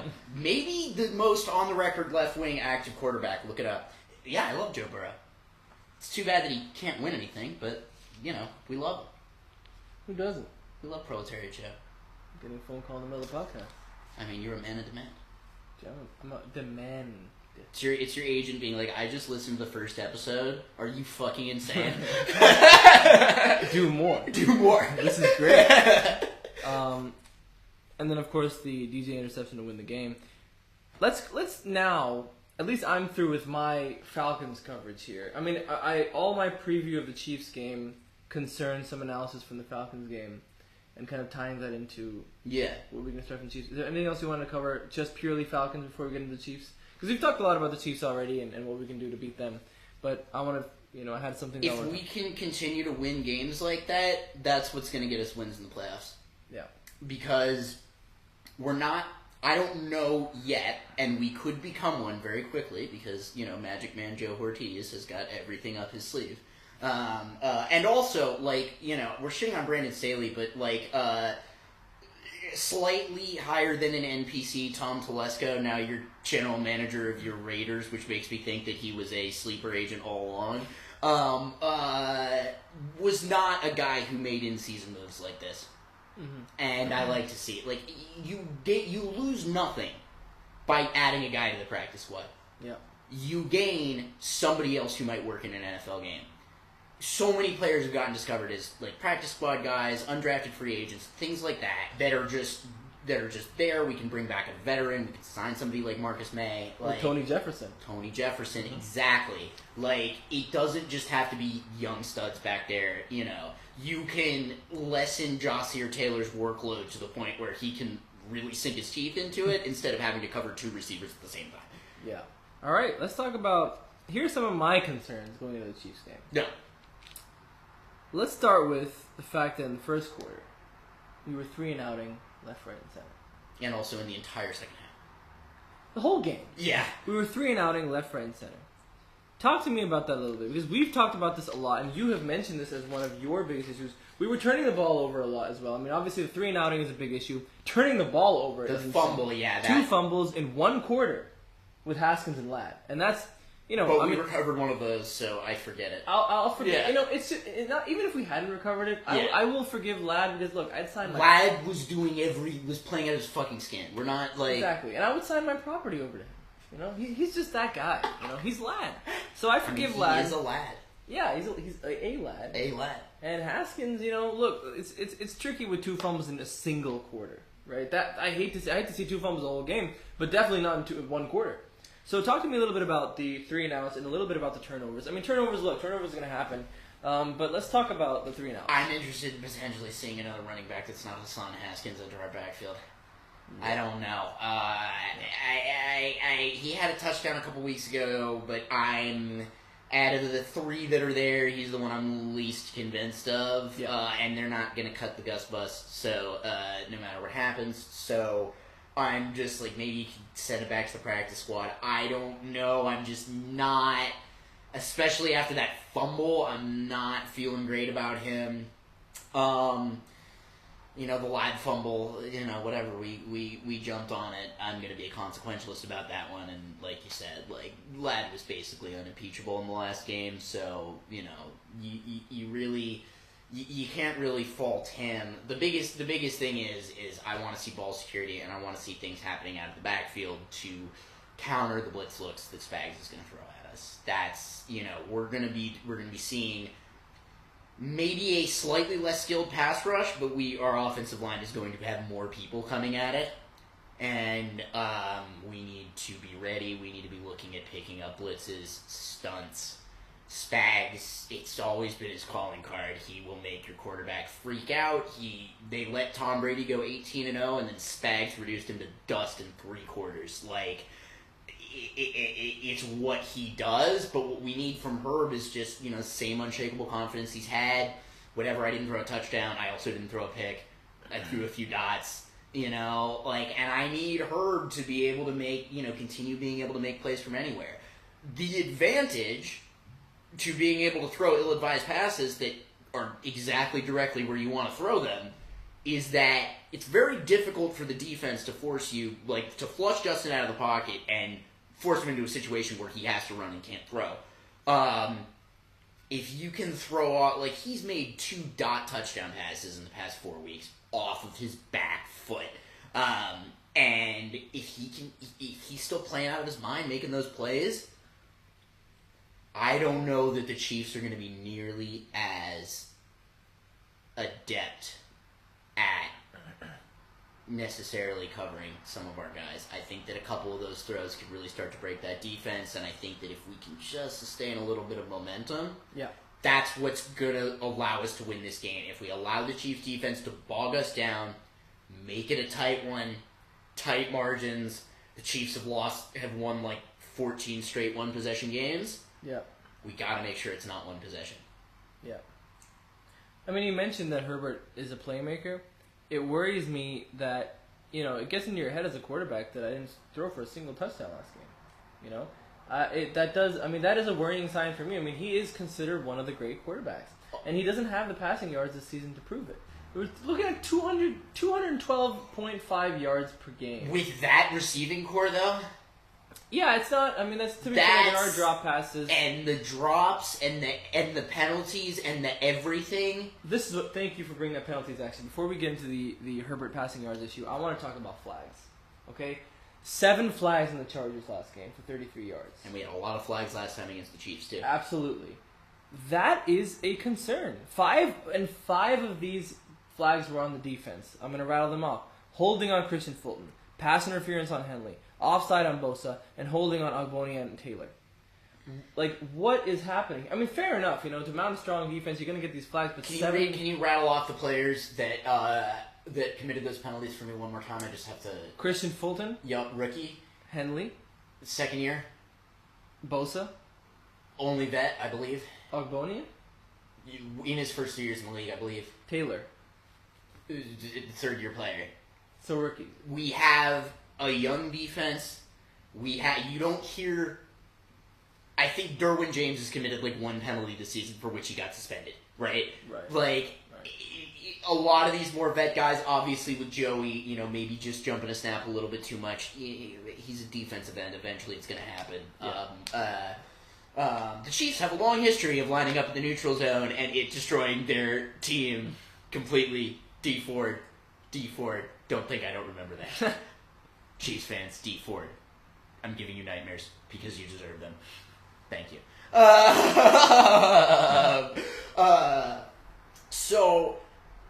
By the way, just for all our viewers, every time Nick laughs like that, the audio goes crazy. The audio goes absolutely crazy because my laugh is infectious. It's infecting my computer. Yep, with viruses. Yeah.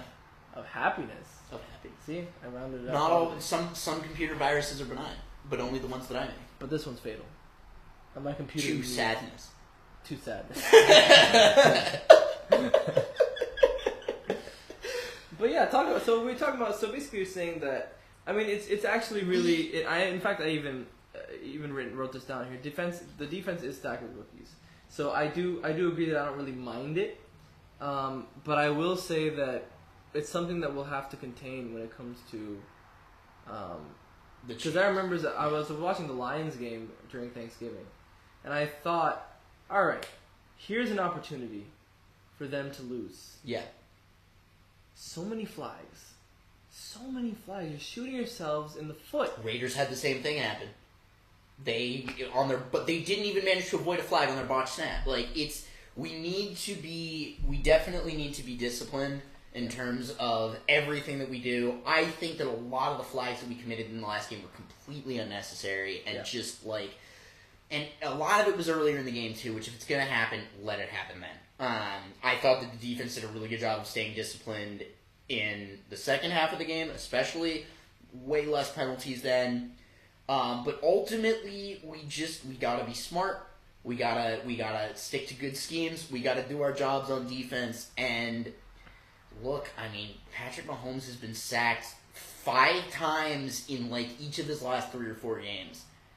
My guy is not coming in as fresh as he came into SoFi Stadium a couple of months ago. Yeah. I don't know if he's going to be as mobile. He did not have a lot of rushing yards against the Raiders. He is a sitting duck in that backfield. Not only could we see some picks, but, he gets hit too many times. Yeah. You could see Patrick Mahomes exiting the game. And Obviously no Saints Bounty Gate stuff. Fuck that. As terrible as Patrick Mahomes is, and as much as his newest State Farm commercial is a war crime, I don't say that as a desire. I say that as the Chiefs have no offensive line. My guy has been taking a beating.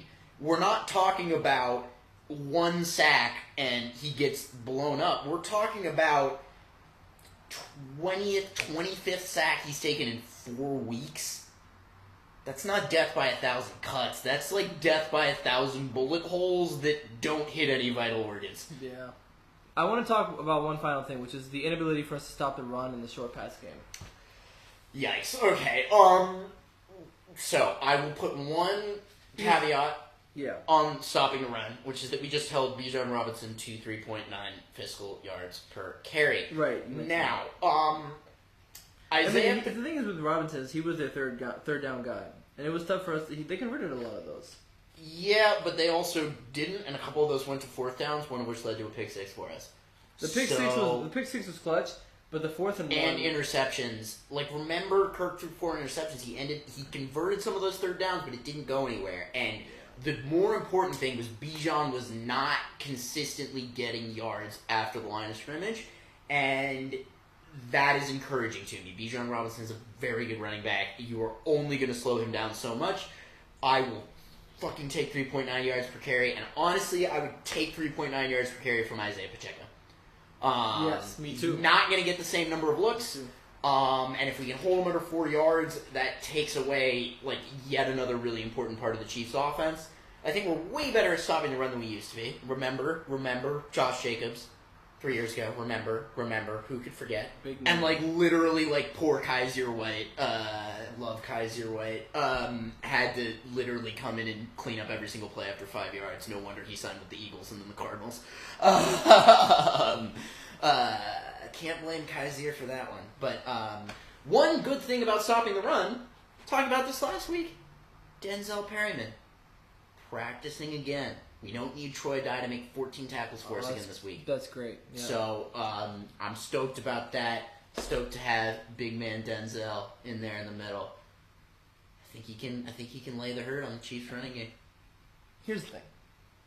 I brought up our offensive woes earlier. The reason I bring that up is because the Chiefs' run defense is one of the top ranked in the NFL this season. Who is going to break that? Screens to Q. Honestly. That's what you do with that. If you can't run the ball, you run the ball with extra steps.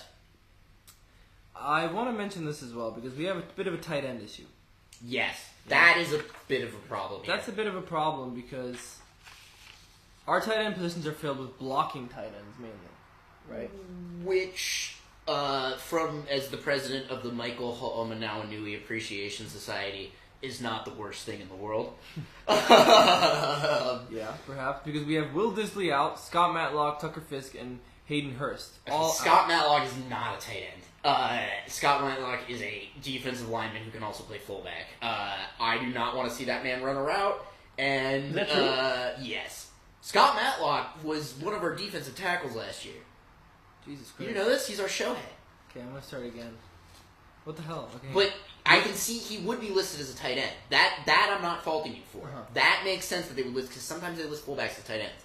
But strictly speaking, I don't see Scott Matlock running very many routes that aren't like maybe leaking out on a goal line play or something like that. Like your tight ends right now is Disley fully out next week? Do we know? We're not sure. Okay, I hope not. Tucker Fisk is fine. He's gigantic, but again, more of a blocking guy, fullback type. But way more adept at running routes and catching passes than I think Scott Matlock is. I love Scott Matlock, but I don't know that I love Scott Matlock as a tight end. Right. Right. Just because the speed and the quickness are not, I don't think, nearly where they need to be. I like him as a blocker. But, again, that's one of those ones where it's like, you gotta let Joe Ortiz cook. Will Disley, has already been massively overperforming expectations. The one thing is, he's mostly been catching balls on seam routes down the middle of the field, and if we got man coverage, if we got guys playing trail technique and there's no help over the top, it could work. But, there's a lot of ways in which they could kind of mess that up. By the way, just so you know, Disley will probably play, but because of his knee injury, he might be limited. Yikes. So he's not going to be running down the seam. Yeah, that sucks. Joe Ortiz, go Cook, my man. That's all I have to say about that. It's kind of the only option we have left. Sign a guy off the street, see if he can make it. You know what? Joe Ortiz, the man, the myth, the legend. I'm just gonna let him cook. We're gonna figure out something. Jimbo, Greg Roman, Joe Ortiz. They figured something out for this week. There are ways to scheme around not having a receiving tight end. There's lots of things you can do with it. Yeah, what I want to see this week is some inventive play calling on the offensive end. I want to see Jimbo and Greg Roman go into their, wackiest plays we can find list and, just open it up and let them fly, Yeah, I agree. Me too. Because I haven't seen a lot of explosive playmaking outside of Vlad. I really haven't. I haven't seen it from QJ. I haven't seen it from any of the other receivers. We've had a few of those from Q. We also very nearly had a couple more of those from Q that were dropped. If Q makes that catch in the end zone yesterday, it would have been 25 to 30% of what we would have talked about on this podcast. The one-hander, right? Yeah. The one-hander. All right, that's what I'm saying. This is, dear viewer, listener, this is why I have so much faith in Q, is that he's so close and he's not dropping everything and he's doing things that aren't it's more than just Dakota Payne he's doing well, right? It's a lot of things because this one thing is so crucial and so noticeable. I think, a lot of us have been very frustrated with Q, but he got that ball from Herbert. That means something, right? He's still getting the ball. He's still getting opportunities to catch passes.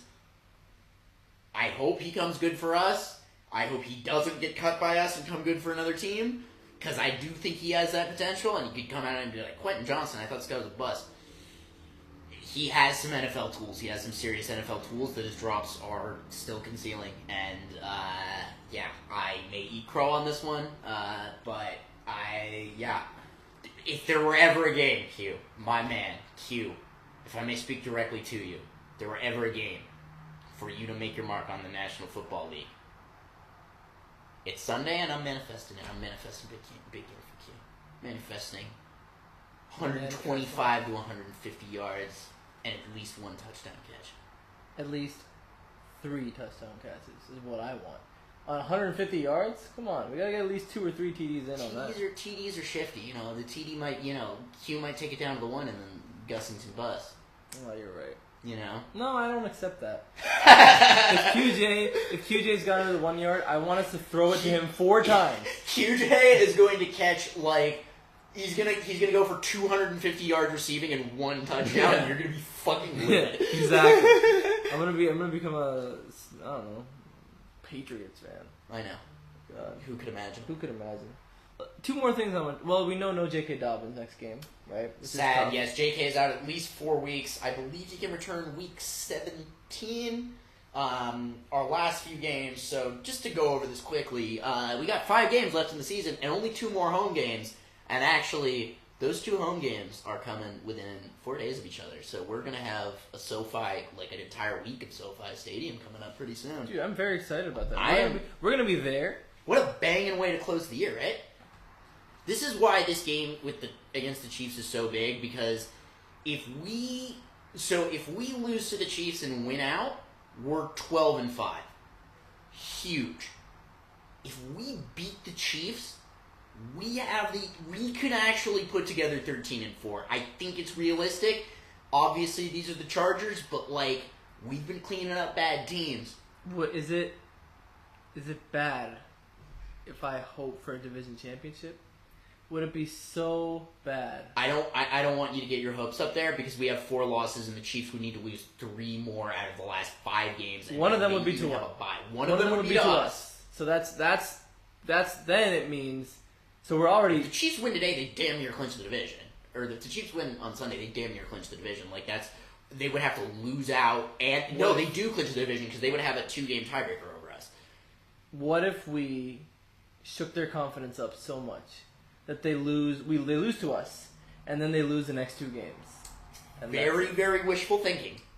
And I actually don't know how the tiebreakers would work in that situation. It's very interesting. I don't know how they'd shake up, but let's cross that bridge when we come to it. I want it. I'm going to have it.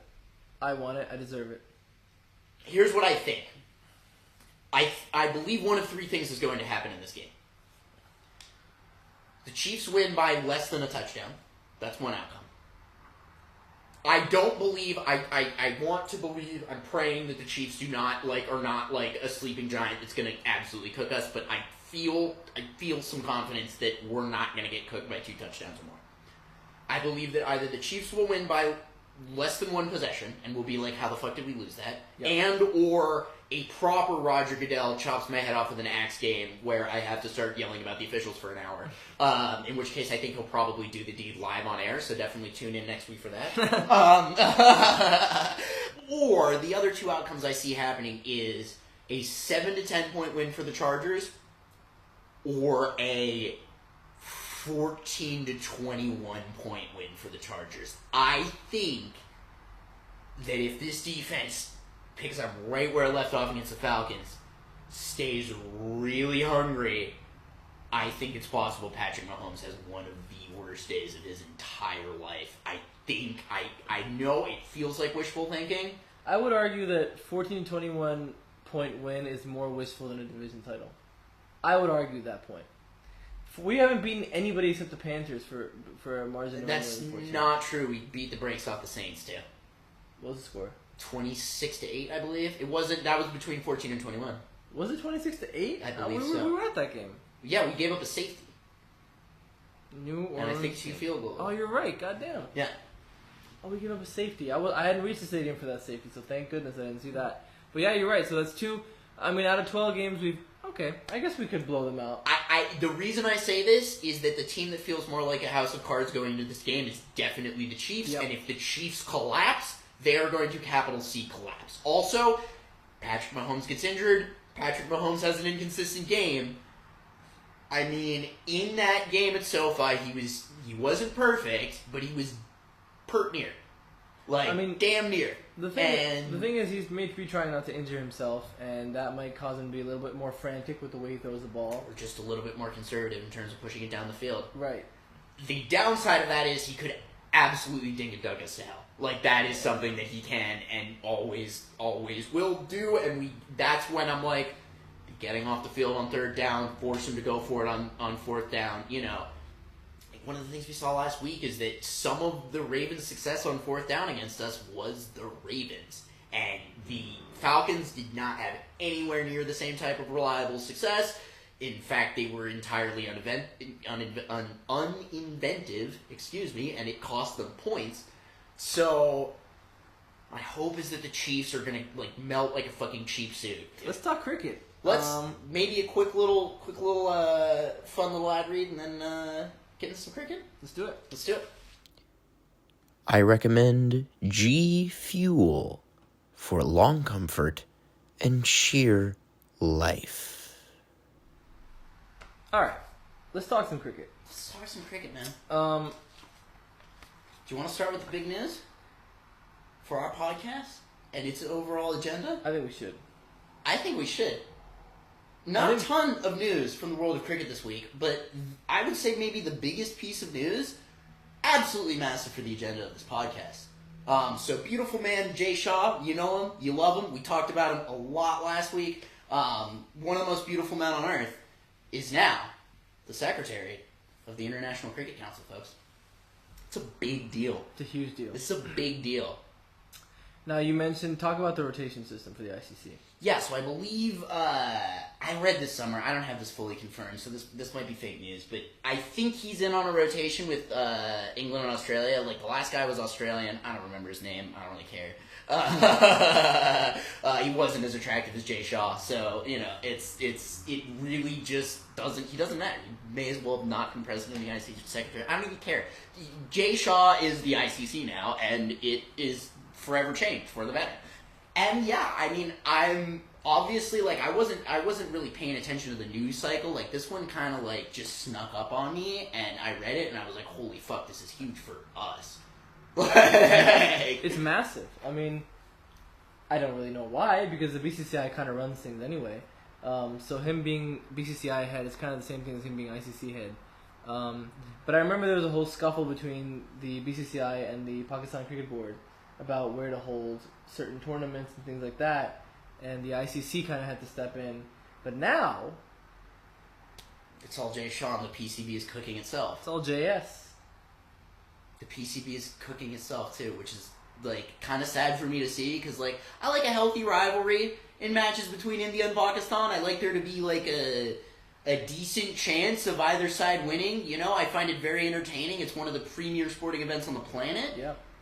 And the PCB, in their infinite wisdom, either that or they got bribed by somebody, decided that instead of holding it in February, March, or March, April like they usually do, the Pakistan Super League is going to happen during April and May while the IPL is on. Which... They kind of, you know what it was? I think it's that they had too much viewership, and they were kind of sick of it. They were like, we need to give other leagues a chance. We need to make sure that we're leaking viewers a little bit. You know? I mean, that's like... I'm sitting here thinking, like, you should want to have your own part of the T20 calendar that, like... I don't care what league it is. I don't care if this is the Big Bash we're talking about. I don't care if this is the CPL. Right? You don't want to compete with... I don't even want the Big Bash and CPL competing. I want the players that are going to be in each T20 tournament to be in each T20 tournament. And, like, realistically, the PSL is just going to be, like, the guys that didn't get sold into the IPL because these guys think that, I don't know, maybe they saw some sort of a viewership figure that was like, oh, we might be able to pick off a couple people. Look at your fucking player salaries, dude. That's the shit that matters. Right? If I'm Rashid Khan, and I have the choice between, you know, the PSL or going back to GT for 25 crores, Yeah. I'm not getting 25 crores in the PSL. Yeah. And, like, there's nothing wrong with that. You just, like, you can't go directly up against a league. Forget about the rivalry, forget about all of that, the economic heft. There's, like, 1 billion more people in India than in Pakistan. That means there are 1 billion extra people that are built into the IPL. Like, it's not just a, oh, hey, we're trying to compete with somebody argument. If you want to compete with somebody, you gotta work smarter, not harder, right? And, like, if I'm the PSL, if I wanted to make the PSL more marketable, the very first thing I would do is dump the foreign player limit. I would literally just say, we will allow mercenary teams, we don't care. If you want to make the PSL compete with the IPL, that's what they have to do. Right? That's the type, that would get you way further than, like, trying to compete with individual dates on a league that's, like, you watch a match every single night, you know? I think you mentioned the viewership figures. I don't think it has much to do with that. I don't think you're capturing any viewers from the IPL to the PSL. PSL. Jesus This is Christ. such a bad move. Like, you can't even remember the name of the league. I think I've only watched one, like, Lahore Gladiators against... I can't even remember the second team. Karachi Kings is fun because Bobber never makes any runs, and so it's kind of like a comedy cricket team. Then again, the other team that I support called the Kings is also kind of a comedy cricket team. So You support the Kings? The Kings? The Lahore Kings? No, I'm talking about the Punjab Kings. Oh, that's right. What is the PSL team that starts with Q? The Kalandars? Yeah, Kalandars, but from where are they from? Lahore. Oh, Lahore? There are Yeah. 2 Lahore teams, right? Yeah. Maybe? I don't know. There might be now. There was Lahore Kings and Lahore Kalandars. Take a look. Let me just... You might be, because Lahore is in Punjab, you might just be confusing the Lahore Kalandars and the Punjab Kings. Let's see. Yeah, Lahore Kings doesn't exist. Yet. Lahore Kalandars is Karachi Kings. Yes. Yes. Yeah, Karachi, yeah. Like, Bobber, at least he used to play for Karachi Kings, and he used to, like, do the full Deepak Huda every single time he came to bat. Yeah. And it was pretty funny. Yeah. It was a pretty fun time, and you watch, like, actual T20 cricketers, like, just make that man defend. Yeah. You know? Yeah. But now I'm not going to see that, because I Well, want to watch Harshdeep. I'll also say this. I apologize to all my Pakistani cricket fans who are listening to this podcast because now that they've done that, I mean, I'm not going to cover the PSL. I was going to, if it was in January. I was looking forward to it, but and now I'm not. I mean, it's not going to happen. I'm going to be covering the IPL. If you want to cover the PSL, you're more than welcome. But We'll cover every. Here's what we're gonna do. Every week we're gonna like do the best test innings of the week, but it has a chance to get. It has a chance to get like stricken from the record if Bobber manages to have more of a test innings. So if Bobber beats it, you're off the board. done. Are we gonna release a podcast every day during the IPL season? No, I think we should do once a week, and we'll just do weekly previews. I want to talk. I have two games I'd like to discuss. Yes. India versus Australia women's, and India versus Australia men's. India versus Australia men's, like, ongoing as we speak right now, I believe? Ongoing as we speak right now. Second test. So the India-Australia women's game is an ODI game that just concluded yesterday. Which, is that in India or Australia? Australia. Yep. And they're just blowing it out right now, aren't they? Well, it is Australia. It's winter time, so generally all the games. Summertime. Summertime in Australia. It's wintertime everywhere Which, else. speaking of that, like, just to return to Jay Shaw real fast, I have a lot of thanks for Charlie XTX and Megan Thee Stallion with, like, Brat Summer, Hot Girl Summer. But it's summer in the Southern Hemisphere now, and it's time for Jay Shaw and Hot Guy Summer. That's what it's fucking time for. Mm-hmm. That's what it's time. And it'll be winter up here, so, like, everybody who is a trendsetter out here who needs to be taken over the summer from America, it's still yours. It's still yours. But Southern Summer, it's all Jack. It's all Jack. It's always been all J. It's true. But now it's really all J. Yeah. Let's talk about it. Let's start with India versus Australia women because that really grinds my gears because there's not a whole lot of coverage to be talked about, really. We got drubbed. We got absolutely hammered. The Australians are good at women's cricket, man. They won in 16 overs. Of an ODI? Yeah, by 5 wickets with 24 overs to spare. Just the fact that we even got 5 wickets, I mean, shout out to Reid. I mean, she's a phenomenal medium. I thought India was better than that. No, we suck in Australia. We really do. The only person who has been consistent against Australia is Harmanpreet Kaur, and she's like the best Indian women's cricketer there is. I mean, I would. There's like Smriti Mandhana is also very, very good. But you're absolutely right. And she's Nepali Raj isn't still with the team, is she? No, she's not. Yeah. So she scored 17 of 31, and she was dismissed kind of cheaply. And then there's just a collapse. I mean, we were throwing our wickets away. Smriti Mandhana got out an absolutely bizarre delivery, outside off. She was just kind of like kind of threw her bat at it. It should have been cut away for 4, caught edge to the keeper, and that's that. So 90. That's not as easy of a shot as everybody on earth fucking makes it look. I say that as somebody who cannot play a fucking cut shot after 2 years of cricket. Even you would have been able to play cut shot on that ball. It was such a bad delivery. And it was like wide outside off. It was like a slow delivery. Like wide outside off. And she just kind of went like threw her bat at it like really lazily. So what I'm going to do is I'm going to go home and watch this. Yeah. And I'm going to let the viewers at home know in post-production whether or not I could have cut that ball away for 4. And you're also a lefty, and she's also a lefty. So it's an apples to apples comparison. It's a Nick to Smriti comparison.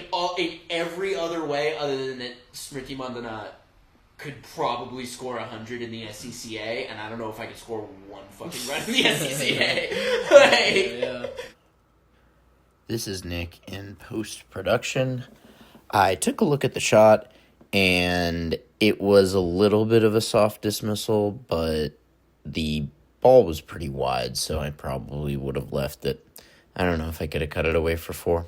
If you brought Smriti Mandhana into casuals, it's Jover for everybody. He's so Jover. I cannot, overemphasize how Jover it would be. Dude, that would be amazing. For the SCCA.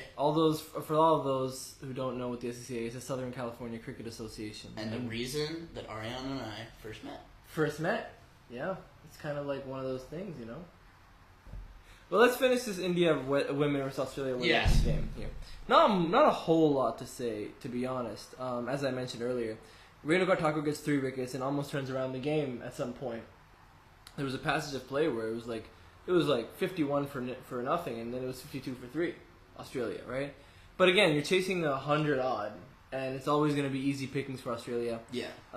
Vol, Australian opener, making her debut, scored 46 not out, had a great game. As an extremely casual viewer of the WBBL, I'm like, never heard that name before. Okay. She played for Queensland. Gotcha. Yeah. So she plays for probably Brisbane. Maybe? Not I'm yet? so sorry, not Queensland, Sydney. Thunder. She's on. Oh yeah, for the Sydney Thunder. Sydney Thunder. I'm a Sydney Sixers man. Yeah, so Thunder. Yes, my bad. She played for Queensland, I believe, in the Women's National League. Gotcha. Australia, Like in the Sheffield Shield. Yeah, basically. In the Saeed Mushtaq Ali Trophy. Yeah, I mean, again, there's not a whole lot to talk about. Priya Mishra is a leg spinner who got 2 wickets. Renuka Singh Thakur, I should say, got 3. Nice. And those are the 5 wickets we had. Richa Ghosh dropped a somewhat difficult catch to her right. I don't know about Richa Ghosh because it was somewhat difficult, but at this level you have to be catching those. On a scale from like Q in the end zone last week to like Q going over the middle 2 weeks ago against the Ravens, like how bad was it? Was it like tough one that like it would have just been amazing if she caught it, or what should be a routine catch and you just kind of butterfingers that? Tough one, I'd say. Gotcha. I'd say the one-hander. Q in the end zone. Yeah, okay. Q in the end zone. That's going to be our scale for dropping a ball, by the way. Q. Fair. Even if he gets his hands together, like it's our accepting and loving of what he is, not what he isn't. Yeah, well said.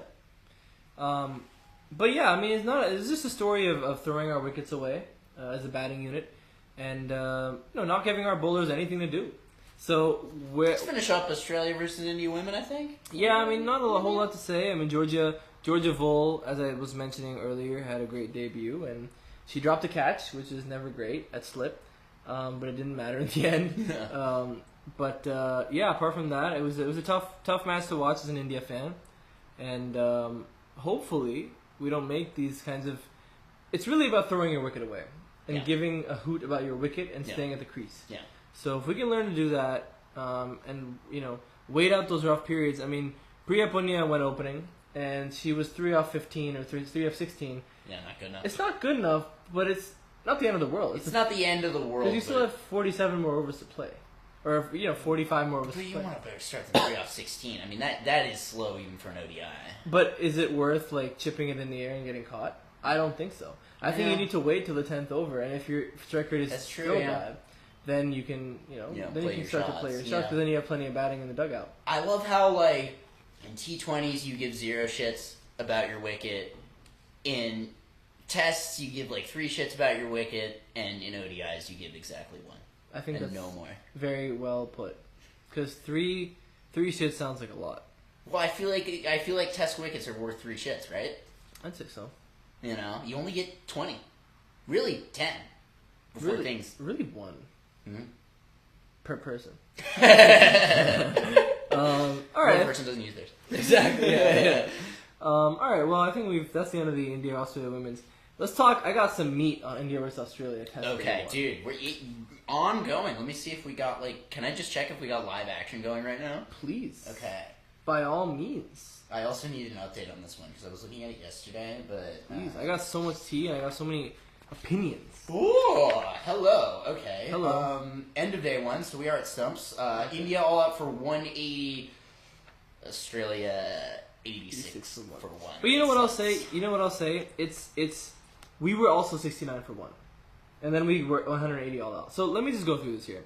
India starts off with a golden duck from Jaiswal. LBW Stark. Yikes. They'd gotten into a spitting match. Golden duck in a test against Stark. So against Mitchell Stark. And the reason that Stark is so important is because they got into a spitting match last game. Jaiswal was talking about how, you're not bowling fast enough, Stark. What's going on? Oh shit! Because Stark was sledging Siraj, I believe, or somebody, or I don't know if Siraj or somebody. And Jaiswal kind of retaliated, and now to get out to Stark probably sucked for him. Yeah. Stark would go on to have a career best this game, 6 for 48. That's why you don't tell Mitchell Stark to bowl fast. Exactly. Goddamn. Yeah. All right. Yikes. Look, yikes. Shasvi Jaiswal. Apart from that, look, there's a couple things I want to bring up here because it's very important. These things are very important to me. KL Rahul scored 37. Went opening with Yashasvi Jaiswal. I do not understand why he's in the team. I don't understand it. I will never understand it. He takes so long to get going, and he never gives you the big innings. He never does. He's not dependable.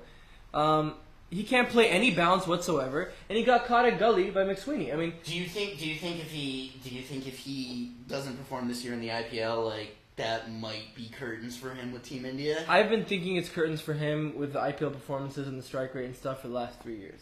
And granted, he's been scoring runs, but the strike rate and it's 37 off 64 isn't.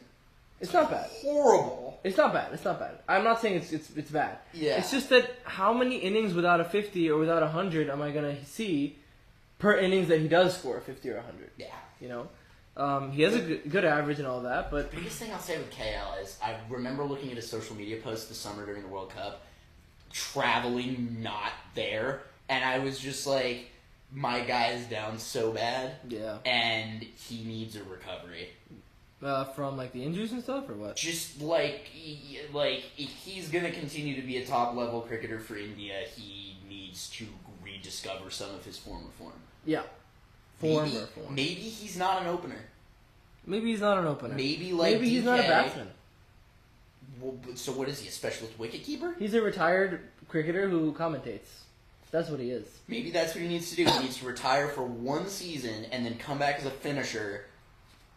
Work for DK. Now we're talking. It worked for DK. Because I don't like seeing him in the team. But, Not good news for Delhi Capitals this year, folks. Only Delhi Capitals would pick up KL Rahul. I'm surprised. They like to pick washed up people who are past their prime and who they've already beaten 2 years ago. Exactly. To a pulp. God, they used to fucking pump us. Kohli is still struggling. He's tentative. He scored the century, not long ago, but he's still reaching outside off, and that causes him a lot of problems. He always gets caught at slips. He's thinking about what his intention's going to be for the scene. He's got two things to focus on. He's such an actor. He always goes up to the umpire and says, "But what's my motivation? Yeah. Why am I doing this?" And that's getting him in his head. Yeah. And he's not trusting his choices as an actor. It used to be like a beautiful philosophical thing, but you're right. He's not making enough choices. Yeah. He's not making enough choices. He's not bringing enough. These are milk toast reads from Bharat, and I need to really see the range. I need to see the intensity. Yeah. Yeah. So that's a problem. He's been reaching outside off every single dismissal in tests, especially in Australia and England, and he got caught at slip again today. Just like Deepak Huda. Just like Deep. Wow, nice. And it's crazy to me because we were 69 for 1, and then we were 180 for 10. So in the span of 111 runs, we lost our entire team, and it really was lapse in concentration for the entire team. The entire team lapsed in concentration. You gotta love Rishabh Pant because Rishabh Pant came out swinging, but he didn't last very long. Gill's wicket was so bizarre because Boland was bowled a pretty average delivery. Scott Boland is like a guy who only plays tests in Australia, I feel like. And he's a 10 test match or 11 test match. He was like one of those like Sheffield Shield guys, and I'm like, are you good enough to make I guess they all are at some point. Well, if you'd seen the delivery that dismissed Gill, you would say that had more to do with Gill than it did with him because it was pretty much straight on. Yeah. Gill went for a flick on off stump, and it hit him on the pad. Off stump for a flick? Yeah. Like towards leg side? Towards leg side. It seemed lazy. It seemed unfocused. It seemed indisciplined, and he got out. He lost his wicket. On off play... I'm sorry, you're a better batsman than me, but play a fucking cover drive. Yeah, absolutely. The most fucking basic shot in cricket. Absolutely. Except for maybe a defense. But there's no universe in which you're playing a flick on off stump unless you're Rishabh Pant. Because Rishabh Pant reaches... Rahul Tewatia against Punjab Kings and you were walking all over the crease before the ball gets there. That's the thing. You can walk all over the crease like Nitish Reddy does. Yeah. And you can play all kinds of insane shots. I have a shout out for Nitish Reddy here. So I looked at the scorecard and he was the first thing that I saw. I mean, I watched the game. And I can tell you that was some unbelievable batting. But anyway, we'll get to him. India was completely undone by the bounce and the pace. And it's getting to be a tired trope at this point. That we're always undone by bounce and pace. But then, except when you're not, like in the first test. Well, the first test, the first innings we were. Yeah. Right? The second innings was where we came back. But if you can get over it once, you're in the same fucking country. That's what I'm saying. Why are we getting all out for 180? It's like we're just being lazy. Okay, where is this happening? Hold on. Let me see if my Australian geography is going to come into play here. Go ahead. I'll just continue. Yeah, here. no, continue. Keep going. The other thing that I have serious issues with is why Rohit Sharma, and I'm going to catch heat for this, Rohit Sharma has no business being in this team. He's the captain now. You might catch heat for that, but I don't know that that's as hot a take as the haters think it is. Fair enough.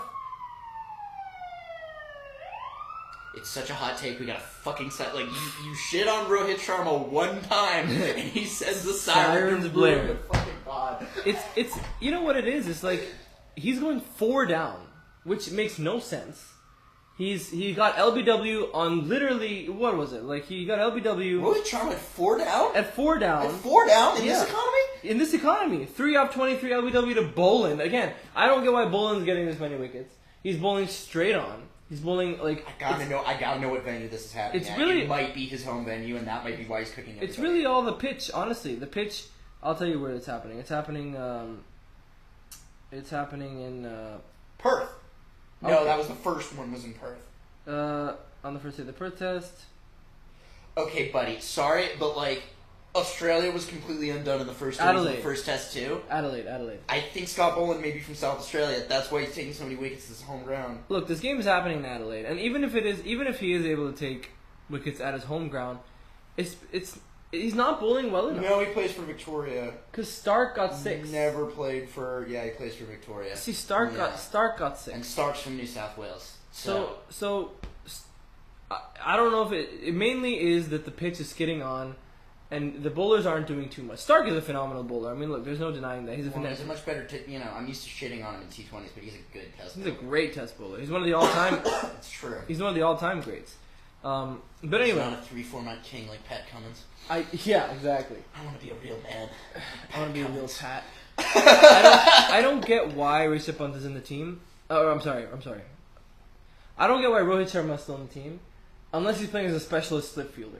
Because he's a great slip fielder. I could have clipped both of those out of context and at different times made you look like a complete fucking idiot. Yeah. Because like he took a great slip catch today or yesterday, but I mean if he's a specialist captain slip fielder, I think Bumrah. I think we need to trust Bumrah as a test captain. He won the first test without Rohit Sharma. You are better off like legitimately selecting Kale as a specialist wicketkeeper. Like I don't know why we're not keeping Sarfraz Khan on the team. Sarfraz Khan has been scoring century upon century in the test format. He's not a good T20 player. Yeah. He's a good T20 player, but he's just not performed. He's not an IPL level T20 player. He's not performed, so we can't, it is what it is. But test match cricket... He doesn't have as many runs as Harpreet Bhatia.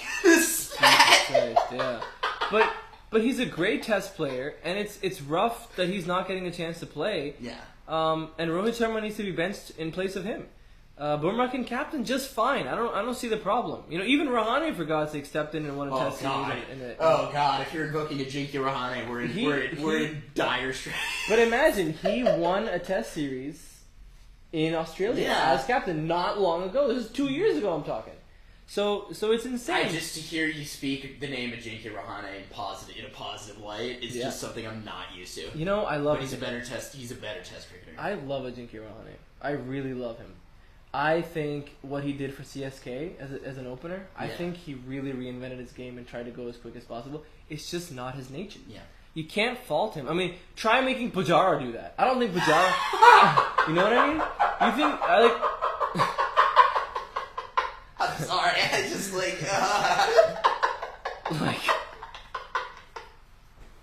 I can't, Pujara was picked for the IPL multiple times. By you guys. I know. Of course, we fucking did. Punjab Kings and Kings... I think he got picked by CSK one year. Kings 11 Punjab. He may have. I wouldn't doubt that. But my thing is, I don't think he has the versatility that Rahane does by any stretch of the imagination. I think that Cheteshwar Pujara does exactly one thing. It's block. And that is absorb balls. He's block Lesnar. He's blocks. He's like playing Block City. Block Purdy, dude. He's Block Purdy, yeah, Purdy. Dude, I swear to God, it's troublesome. Block Bowers, dude. Dude, you're killing it. We got lots of NFL. We got lots of NFL Pujara comparisons. This is what you get from no other podcast, by the way. Yeah. I hope there's an appetite. Name me any other podcast where you hear Brock Bowers and Cheteshwar Pujara discussed in the same two sentences apart. Yeah. So that's my Rohit Sharma take. I want to talk about Ashwin. Ashwin went in at 6 down. Okay. I do really love this man. I You just have to do? say, I like his vibe. I don't know. He's a bit of he's my kind of weirdo, man. Former Kings 11 captain. Maybe we shouldn't have gotten rid of him. Probably we shouldn't have gotten rid of him. My problem is this. And he When wears he was- $9.99, which is metal. When he was Punjab, the king of Punjab, he was the king of Punjab kings. He was the Punjab king. Who were then the Kings 11. Who were then the Kings 11. He opened the batting. Yeah, that's way too punk rock. But I just- still respect. It's reckless, and you know Tim Payne used to sledge him and say your own teammates don't even like you. I don't doubt that that's true. He just gives me a Interesting. very arrogant, egotistical vibe, and I'll tell you one example of him being really selfish. It's not one example; it happens all the time. He gets out. Today he got out to an absolute. It's the most plum LBW I've seen in history.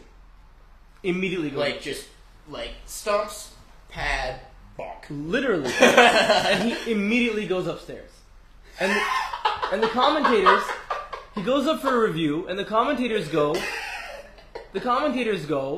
oh, maybe he got some bat on that.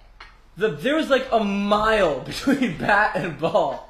It's a flush The on reason the. I'm laughing so hard is that it's because of all this that I absolutely love Ravi Shankar.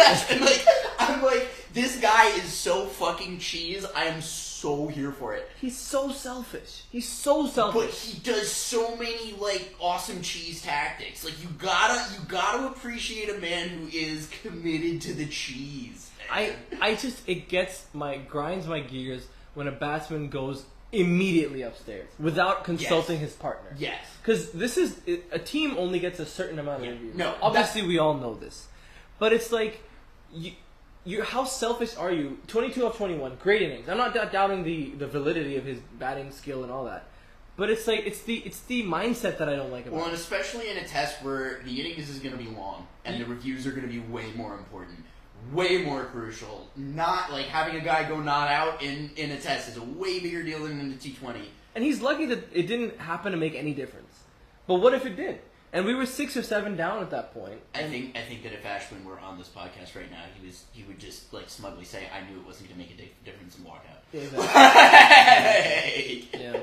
I mean, don't get me wrong. I like the whole man kidding stance. I think I appreciate that because it's in the rules. It should be used as a tactic. He wears $9.99. That is so fucking cool, man. Is it really as cool as? It is. The only cooler thing is to wear your high score. So Chris Gale with 333, that was sick. Honorable mention to Harris Ralph with 150 as bowling speed. I like that. Is that really why he put it? That's what he wears for Melbourne Stars, I believe. He bowls 150. But is that why else would he wear 150? Because maybe it's his lucky number. I don't know. I feel like if I were an out-and-out fast bowler, like if I were Omran Malik, I would wear 160. Are you fucking kidding me? 161. Sean Tate bowled 161.9. Shoaib bowled 100 miles an hour, I believe, which is 160. yeah. Yeah. Anyway, trash win Alan aside. Bell, I don't know. Trash win aside. Nitish Kumar Reddy special shout out. I mean that guy. Is this the next great Indian all-rounder?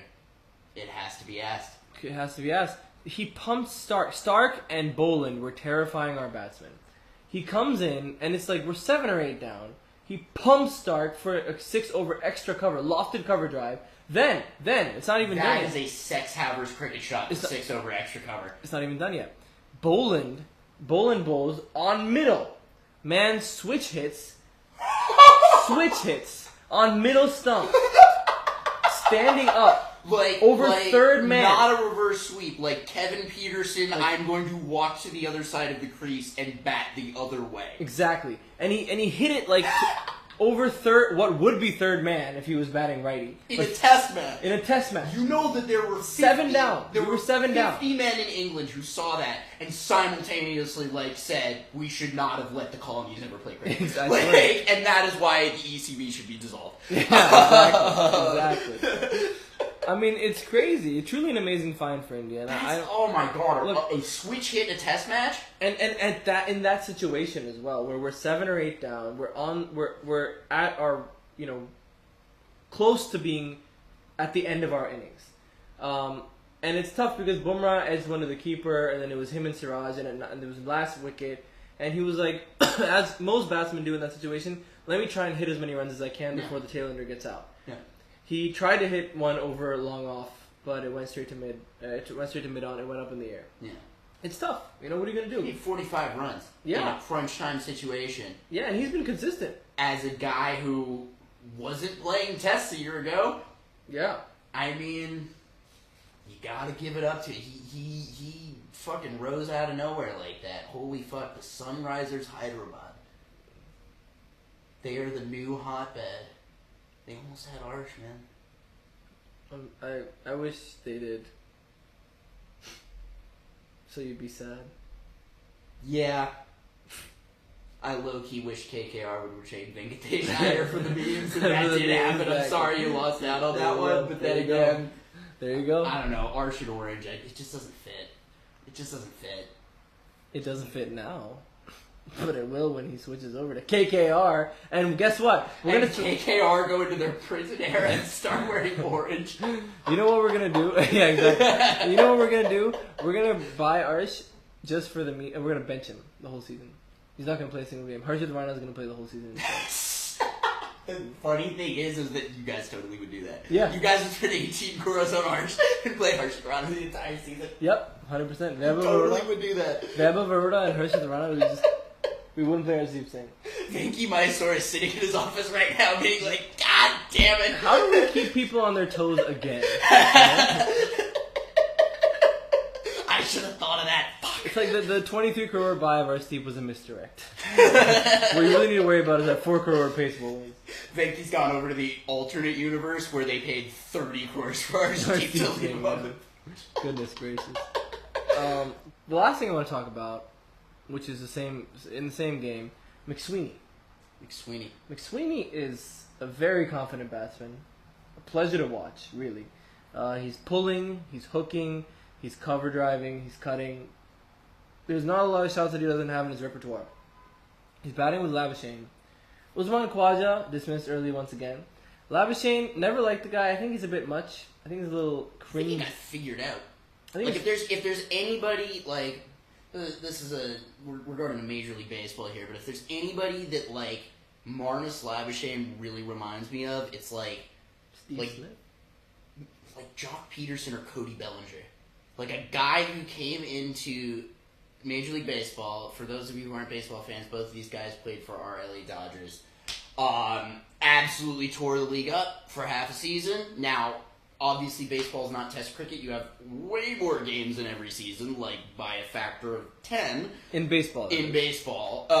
So there's a lot more time to figure guys out. But the other thing about Labuschagne is like Test cricketer, man. Absolutely useless in shorter formats. Yep. I saw him play in the Big Bash. He brings in all of like the confidence and cocksuredness that he has playing Test cricket, and he's completely mediocre. Yeah. Like, I remember a couple years ago, he was like, I'm going all in, I'm going to get bought in the IPL, I'm gonna do it, and he was like below average. Yeah. The Big Bash. And I'm like, it's 2024, big boy. Yeah. Do you want to be performing for crowds of 100 British pensioners in 2034? Because that's where you're headed. That's where you're headed. Yeah. But apart from that, it was interesting to watch. It's only day one. They're 86 for 1. You never know. India might get their act together on day 2. I think that's what's going to happen. I think you'll see... What happened in the first test? Yeah, but I think you'll see they'll still take the lead by 120 or 130 odd runs. So it's going to be an uphill battle for India. They always do this to themselves. They always lapse in concentration in the first innings with batting, and then they always try and come... They're playing catch-up. Having just refreshed my memory on the scorecard of the first test, I'm going to be curious to see if the pitch degradation affecting India positively is going to continue. Because if that is continuing across Australia, you guys are going to fucking sweep this shit. Yeah. I mean, look, in the first innings, we were 150 and 487 for 6 declared in test day. 487 for 487 fiscal runs. Jesus Christ. Declared. And then Australia were 104 and 238. By the way, as we record this podcast, day 2 has begun. It has begun. Wow. Yeah. Okay. So Australia 89 for 1. They made 3 runs. They made 3 runs in 1.2 overs, I think, or 2 overs, something like that. As we're Nick just gave a thumbs down. I just gave a thumbs down for everybody who's not watching on YouTube. Yeah, thumbs down for that. But yeah, well, it remains to be seen. I mean, not a lot can be analyzed until we've watched the full game and stuff like that. But day 1 seems to be classic India, honestly. And unless they can get their act together with the bowling, I think it's tough to watch as an India fan. We're always on the back foot, always playing catch up. On a bumpy ass track 2 days from now. I'm just saying. I'm hoping have some good fucking bowlers. Yeah, I'm hoping. But I'm hoping we take advantage of the base and the pounce. The pace and the bounce. The base and the pounce. Base and the pounce. Base and pounce and base. Base and pounce sounds better than pace and bounce. I'll tell you that. But you can make that into a beat. Base and pounce and base and pounce and base and pounce and base and pounce and base and pounce and base and pounce and base and pounce. There's your sample right there. There we go. Come on, Drake. Anyway, yeah, that's basically all I have to say about that. I hope, and if our listeners have anything they'd like to say, boltscricketpodcast@gmail.com. I don't care what you email me. I mean, I do on certain levels, but like BOLTS. Yes. CRICKET PODCAST@gmail.com. We don't care what you email us. Just please email us something. Just do it. You can say that Nathan McSweeney is sexy. I will evaluate your statement based on I've never seen a photo of him. I think I've seen him playing the Big Bash. Good looking guy. One time. Good looking guy. Play for Melbourne Renegades? I think he might. You know what? I wish I knew even a little bit about the Big Bash, but my money's on the IPL. He did. He doesn't anymore. He did when I was watching the Big Bash more closely, which is why I remember him playing for Melbourne Renegades, but he now plays for Overseas. More you know. More you know. Well, yeah. We had another proper test match of a recording, I think. Yeah. Such a test match that one restarted while we were recording. Think about that, man. It's crazy. That is something. I mean, we started when it was daylight out, and now it is night. Yeah, but it's like winter in North America, and I still take that as a testament of our hard work for you. For you. We're pointing at the camera right now. We're pointing directly at the camera. Directly at the camera. Directly at the camera. We appreciate you all. We do. We love every single one of you. We love you. We love you. Especially those of you who are going back to our first videos from our 100 video. Like those of you who are here 3 years from now, we see you 3 years ago, and we already appreciate you. We already appreciate you. Of course, our podcast looks different to you guys here now. Aryaan and I have both made $200 billion at this point, and we are now the owners of our respective favorite IPL teams. Exactly. I've turned the Punjab Kings into a co-op because, of course, I did. And I'm now the brand ambassador for G Fuel. Yes. So nothing's changed. I love G Fuel. It's been the same way for 3 years. It's been the same way for 3 years. Never had it in my life, but I love it. You do. I do. You don't need to have G Fuel, and you already know you love it. I already know I love it. All right. You ready to get out of here? Ready to get out of here. Awesome. All right. Well, it was a great show, everybody. Next week, this is a big one. Shohei Ohtani will be joining us to finally explain why the hell he ever signed in Anaheim. So, for Aryaan Ori, Tarheeb Still, and everybody else affiliated with the NFL's 4077th team, well, I've got so much to say and so little time to say it. Great job, everybody. Who's got it better than us? Nobody!